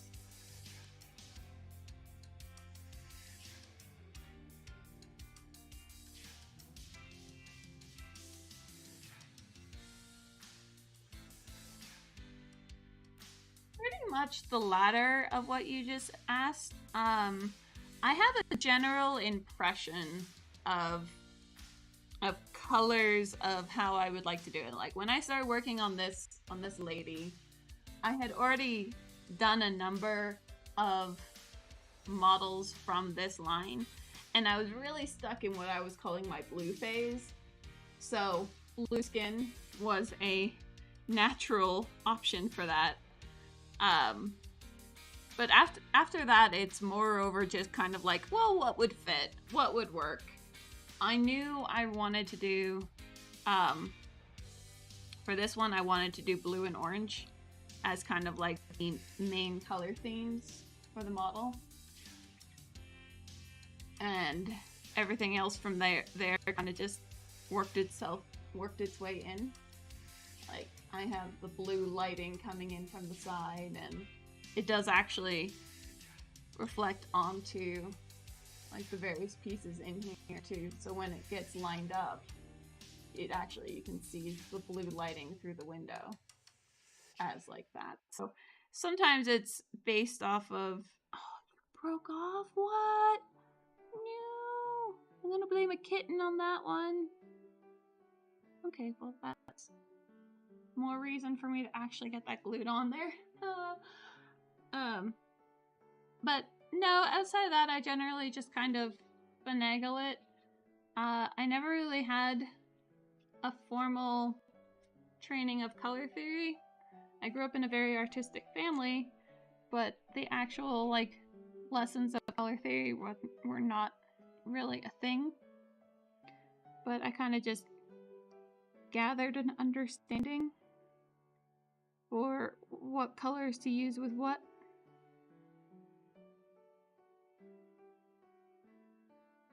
And though I will show you one of my favorite things I do, because this kind of helps just organize my thoughts a little bit of just like, I feel like I need this tone and I need it to exist. So this is my paint tab book. It now has I added my pen stickers onto it. In this lighting though, let's see if I can just, so I have it set to darkest to then being faded out, and then each company that's from with all its like the name, the company, and its ID code thing. And so I have like all my blues cover up a few pages front and back. And then like I kind of went into my teals, which I don't actually have all that many of. Not green sections. The things that make up greens are very varying. So I have those, and then it goes through like I have my yellow section and oranges. So whenever I'm a little bit stumped on like needing to figure out what color to use, I typically go into these to be like, I need something and I feel like it's going to be in this genre of colors, and then to kind of figure out where to go from there. So then I have like my blacks and whites. I do have a section in here for metals. I just haven't filled it in yet. It just says metals at the top. But yeah, so that's what I use whenever I'm trying to figure out what kind of color I should pick.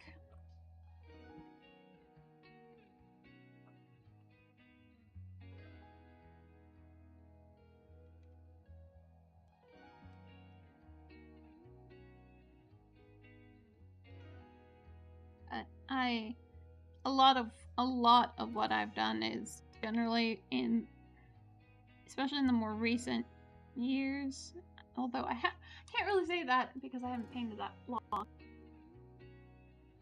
Yeah, it takes a long time to set up, especially if you have a lot of paints. But I find it extraordinarily useful. I've been meaning to make a video on it because not many people have ever really considered doing that. I just find that generally with paint, a lot of paint companies, the dry color is slightly different than the wet color. So as it dries, it's going to shift its color, which is not going to be very helpful if you're trying to get a very specific color.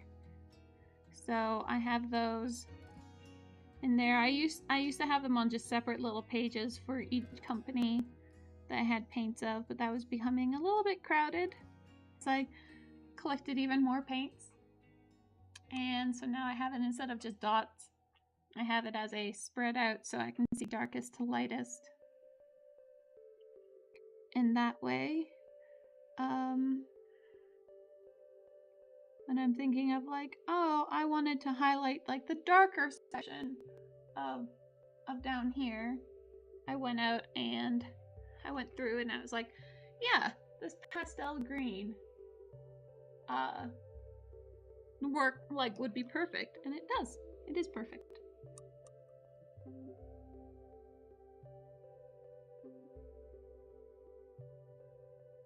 Yeah, the thing is with those books is generally it is used with printer ink of some sort, and there's generally some loss of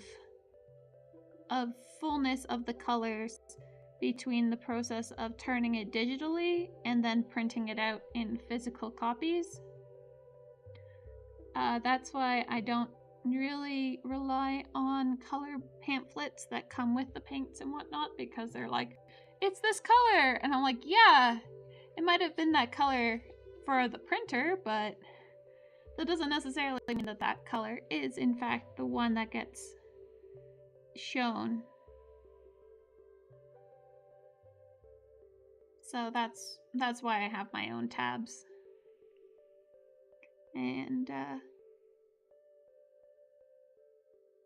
but I did that. I remade that right while I was beginning to start painting again after my surgery. So this was like 2 months ago or so. I tried painting without a valid tab book or tab pages. I couldn't find some of them, and that's what kind of led me to go back and make my own.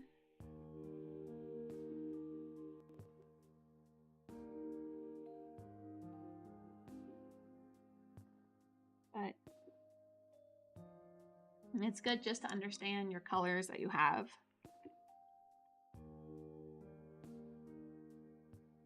So that's why. But I typically have my a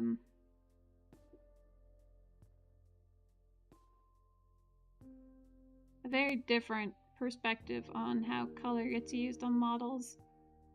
I just have to figure out how to learn how to actually teach that kind of thing. One day. One day I'll be able to do that.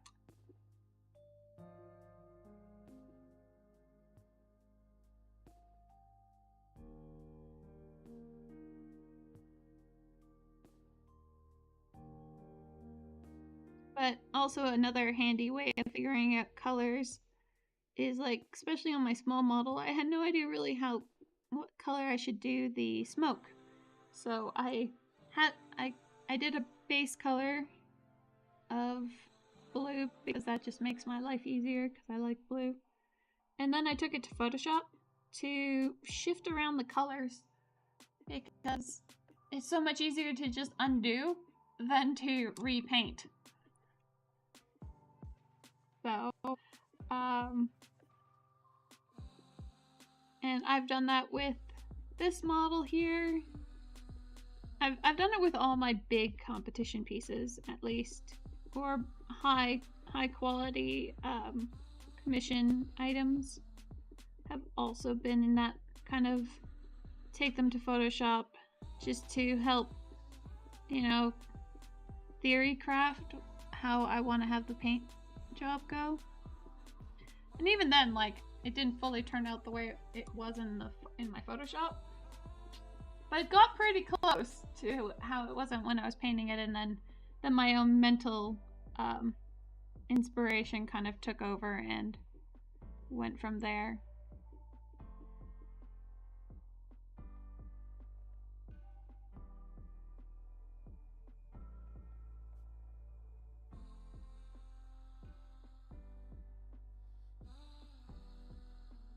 But honestly, if you ever have trouble, just thinking of colors, it's just so handy to have one area that just has all your paints in it, and you can just flip through and be like,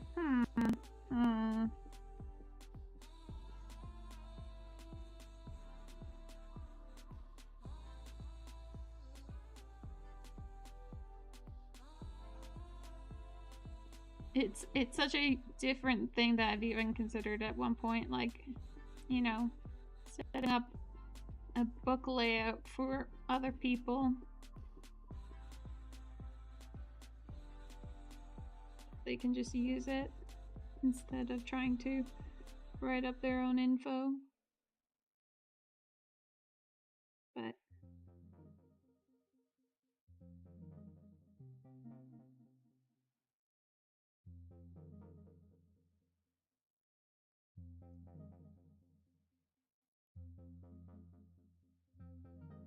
and the book I used is from a small company that I use for my bullet journals. I really like the thickness of the paper, so I ended up ordering that green book, and it ended up being a bit too big for what I was expecting. So instead of not using it, I turned it into my pink book. And I'm very tempted while at like various conventions for different paint, like if I get access to different paints, to have a section of like not my paints, but just as like, oh, maybe in the future you might consider getting these paints because of this particular one. You like how that color works. It's a tempting idea, because that book is definitely coming with me to Adepticon.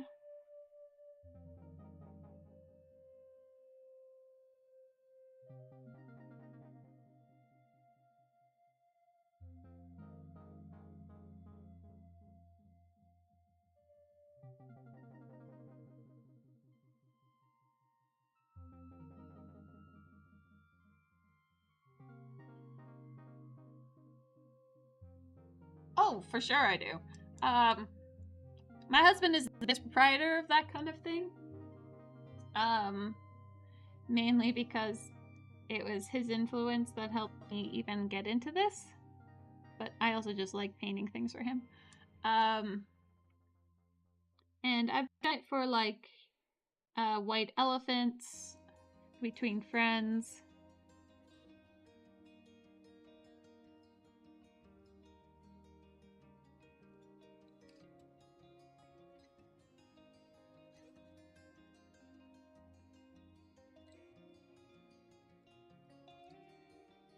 As between this and crocheting are my two easiest gifts without having to spend necessarily just money on it. I grew up with like the concept of making something is better than just outright buying something. So I like being able to gift things if I come across ones that I'm like, oh, this is perfect for this person.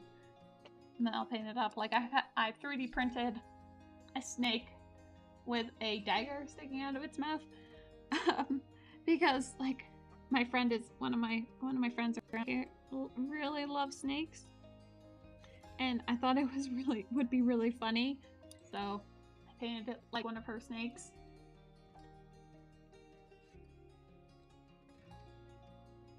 And I have another one that I just primed, and so I need to work on it for my friend, and it's a mimic box to hold a D20, because a D20 was used heavily in her wedding. You had to roll a nat 20 in order to get them to kiss at the front, which was funny. So this box will hold that D20 in it.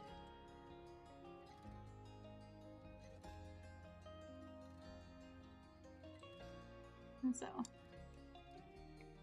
I'm going to be painting that one up. And there's other times where I've just painted a model that I just wanted to paint. I didn't really care for where it ended up, and ended up at another friend's because it ended up being a green-skinned witch.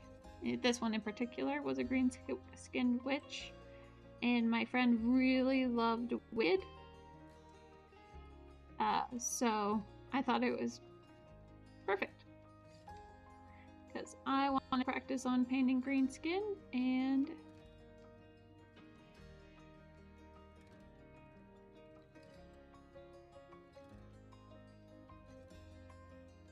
a friend gets a model.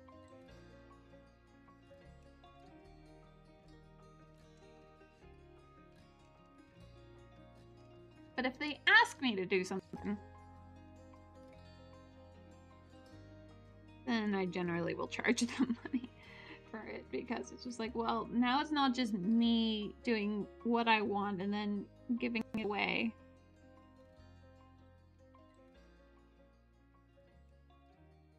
And I've also, like, I did one model that I was never really fully intending on ever giving that one away.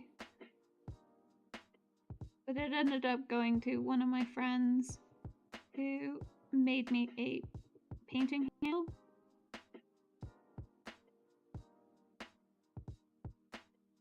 And he said that he would eventually commission me to do something, and like 3 years later still hadn't gone around finding a model for that, but it was his the one that I had done that I hadn't really thought about ever leaving, he considered to be like my best work that I had done. So I'm like, well, he clearly likes it.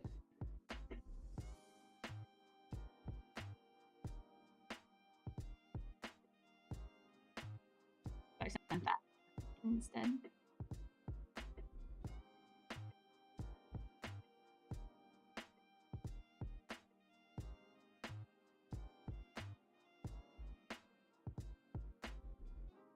So long story short, yes, I do.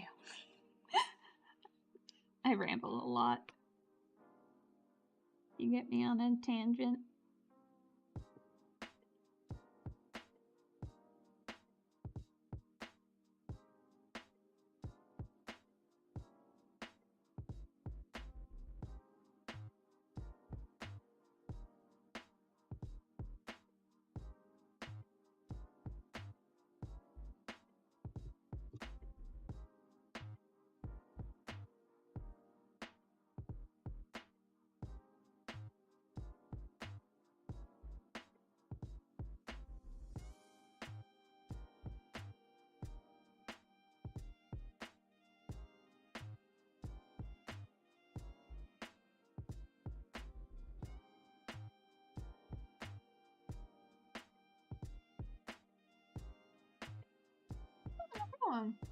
I realize I'm painting kind of off the camera a little bit, maybe? I don't know. As of like, I think I know what I'm painting.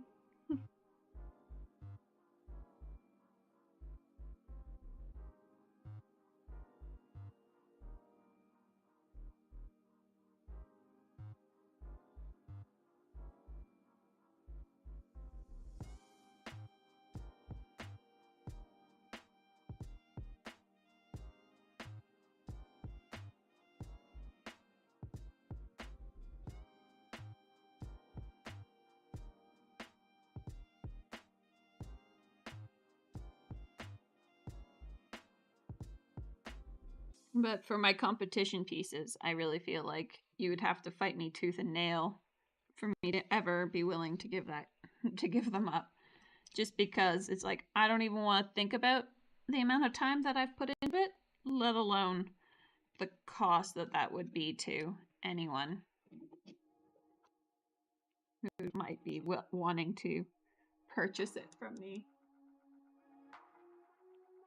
I think even just building this model alone took me a number of hours.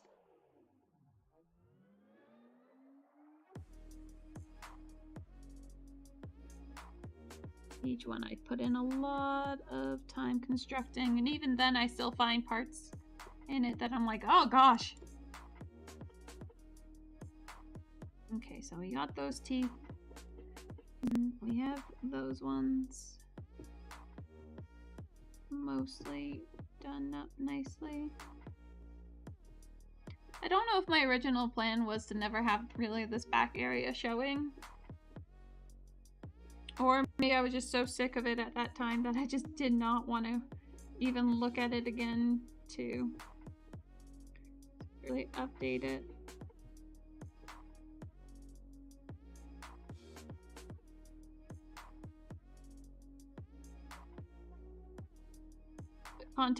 context with that statement is that this model was originally painted for a competition in 2020. And in March 2020, right when the world was beginning to end.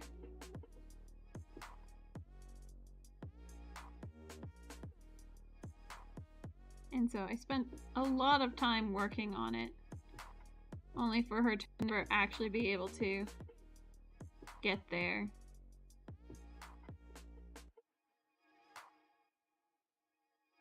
And thus it was really hard to look at her. And then I told myself that I want to submit her in person. So the next time I get to go to those competitions is when I will submit her. And that's this year, so yay!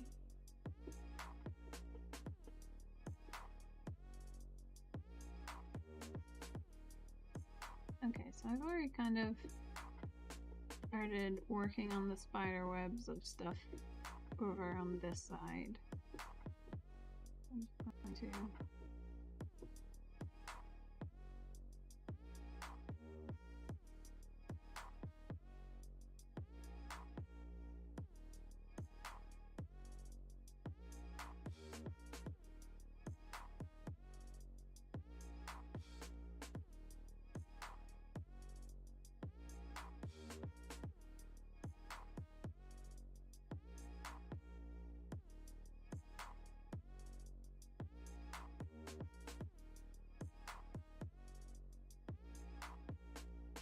I got into painting, I guess it was like, thinking it was 2017? December 2016, I think it was. And it was because my husband decided that he really wanted to do D&D, which I was super happy about because I've also always wanted to do D&D. I never got a chance to. So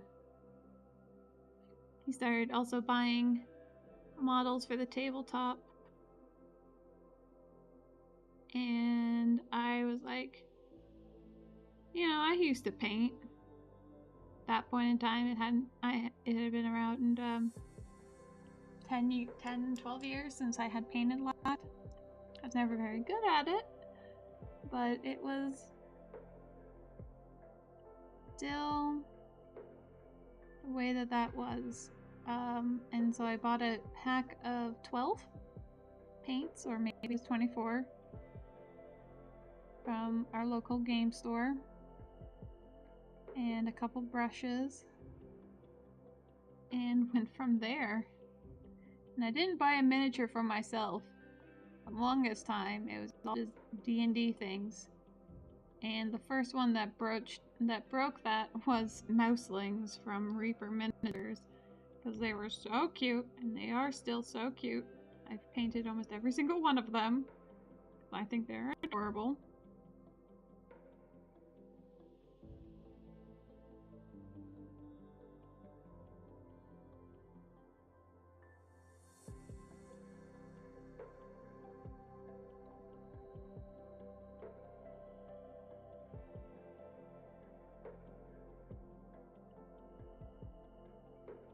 And then it kind of moved to being so much more, and then, you know, started doing commissions and upping my art skills. But now I'm having to work on remembering it all, because I had to stop painting for like a year and a half between injury, surgery, and recovery. It took a long time before I was comfortable enough to be able to sit at a desk for any kind of extended period of time.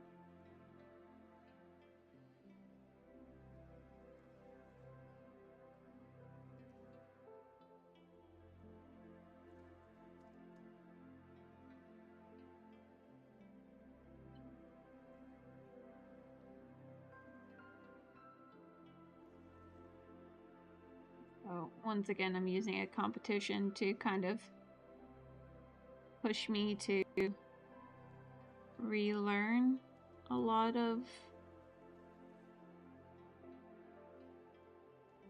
art stuff.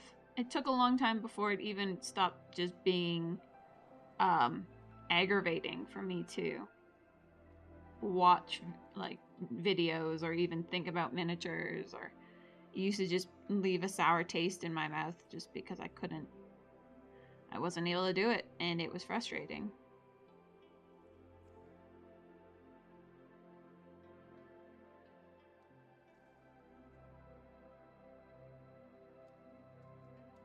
It was frustrating to watch people who, who I've known for a while, just advancing their painting abilities so much further than mine, and being able to do so much more with their stuff, or being able to go out and teach, and here I was stuck, not being able to do anything other than recovering. And but my doctors told me I'm allowed to be, I should be nice to myself about it,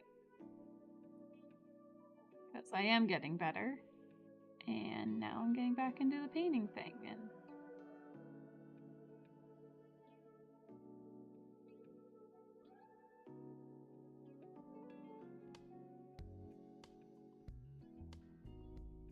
so I have absolutely no belief of winning or getting anywhere close to that kind of level like I did before, but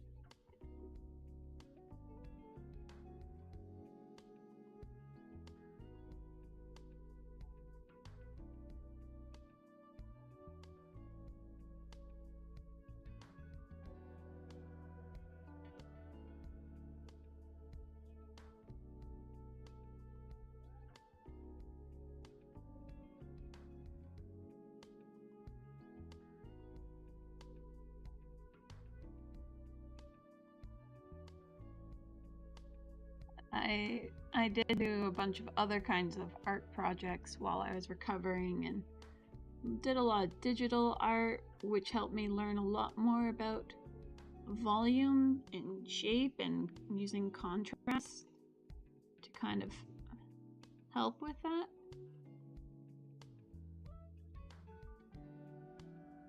And so I didn't get completely taken out of the system.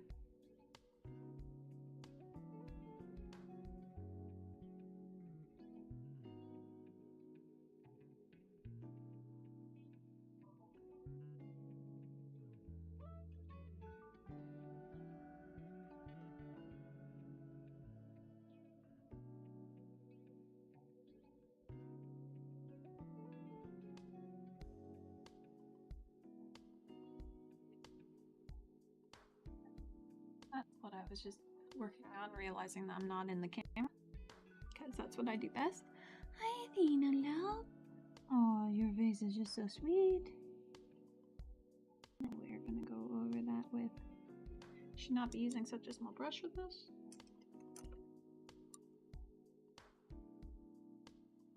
Just adding a what I've been told is called a filter.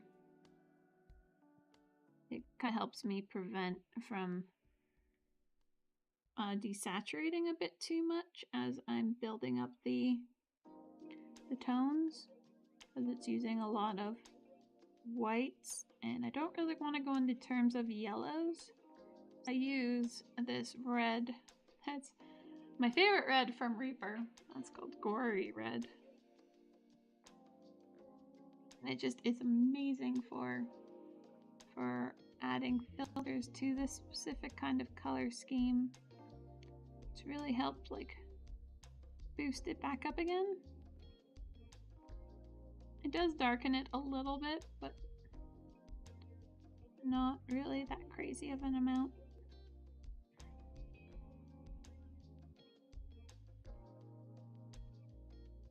I really don't feel like I'm losing that much progress, but I'm also a heavy believer in 2 steps forward, 1 step back painting. because I don't really have the patience to do glazing in terms of painting or painting styles. So I do a lot of blocking out the highlighting and then go over with a filter to kind of shift it right into the direction of the paint that I want it to be.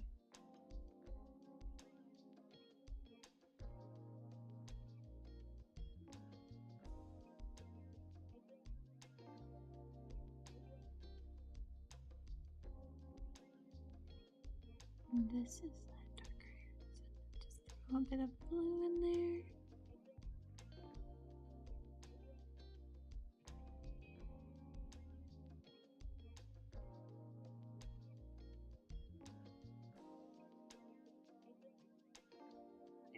Looking for a store where I can get another 00, though I might have a second one. Yeah, I do. Okay. I typically collect a few here and there. I have a nice little like honeycomb thing for my brushes, so I can easily see like a good amount of them.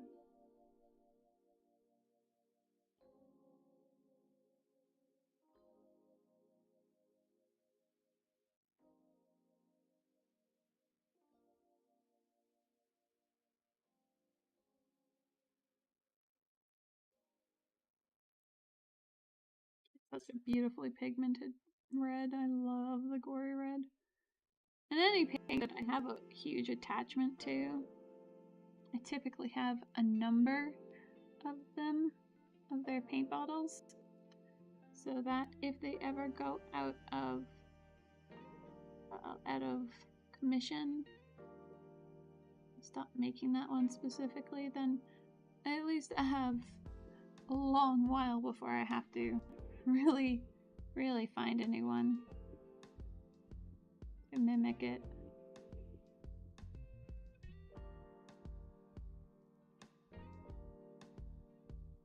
And like, you can use inks as well for filters. I just find them sometimes a bit too much, even when you water them down.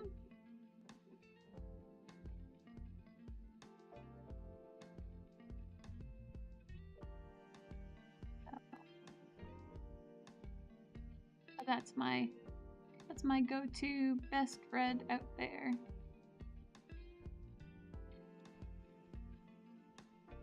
I often wonder if I should make a list like that of like, and announce it like,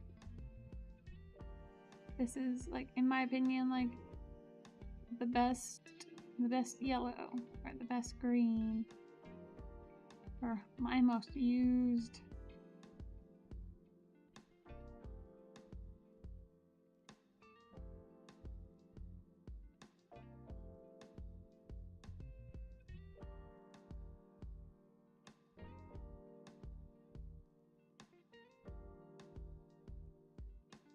Which is funny enough that they're not.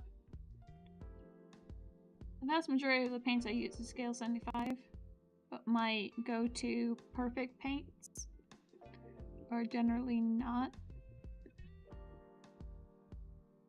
It's not like a whole like I like the whole like paint brand of scale 75, but like my absolute favorite blue is from Vallejo.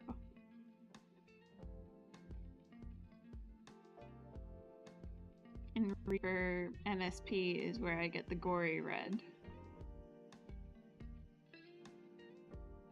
And honestly, if Vallejo was easier to acquire here in the States, then I would totally, absolutely have like the supply stock of it. But it is not an easy one to come by, and more often than not is very impossible to come by. So I typically have to, whenever I see dark Prussian blue though in any kind of random store, I seriously jump on that. That is my blue. I use it for so much.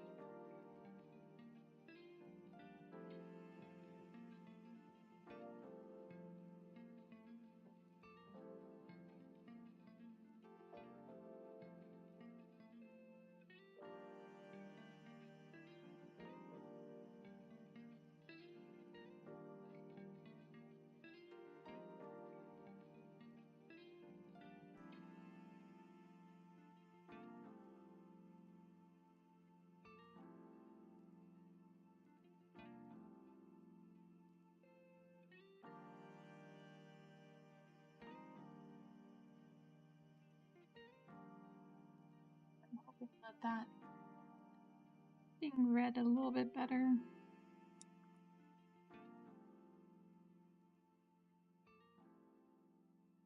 I pretty much did an initial wash over all these areas to bring that red back in there. I don't think I did like these upper little tiny smidgens of tentacles.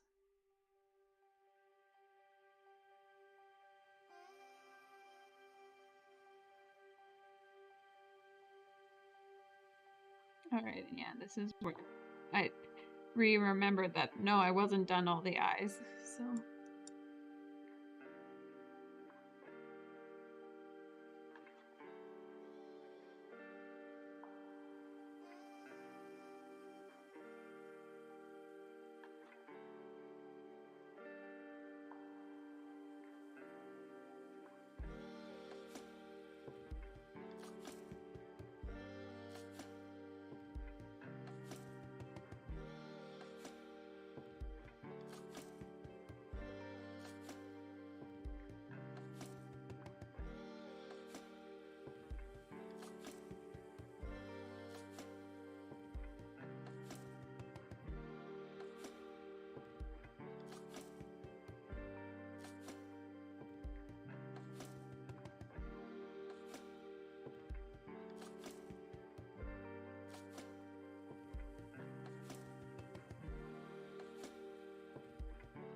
Oh, how cute she is. Oh my god, where's the Athena? You can't see her because she's hiding on the pillow. Oh my goodness. Hiding.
And I feel like that. I know that this is far too bright.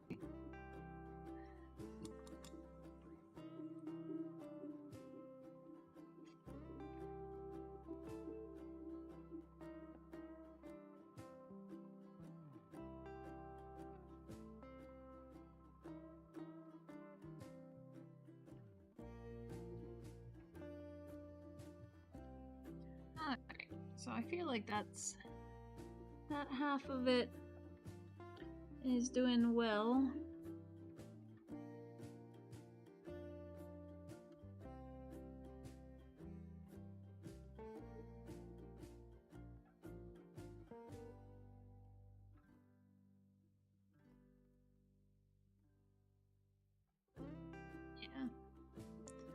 Oh, we updated some of the teeth. Not all of them. Also want to play around with the wings. There's so much I need to do on it, but I also know that I have been sitting for 2.5 hours, and my physiotherapist will probably be very angry at me for sitting for so long, but that's just my life.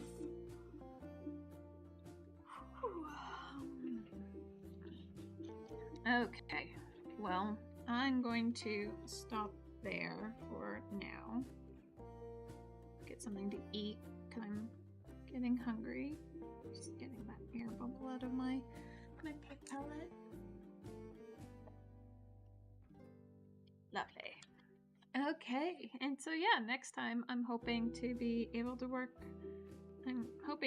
start painting on this base for where she's going to be standing. I need to add textures and rocky surfaces to it to kind of make it fit a little bit better. Not doing any water pour. I've had my experience with 2 now, and I really don't want to do it again. So yeah, so it's going to be fun. I'm going to get this one in and get the crystals on, and then get the rest of the rocky textures, mainly just so I can hide all my fingerprints and all like the mess of it. So yeah, but I'm getting hungry, and that's making me even more shaky. So thank you guys for hanging out. It was fun. I enjoyed the painting. Finally, I'm enjoying painting. It's so nice. But yeah, so redoing all the things again. So yeah, I hope you guys have a wonderful rest of your day. I'll be back at some point, and yeah, I'll see you then. Bye guys.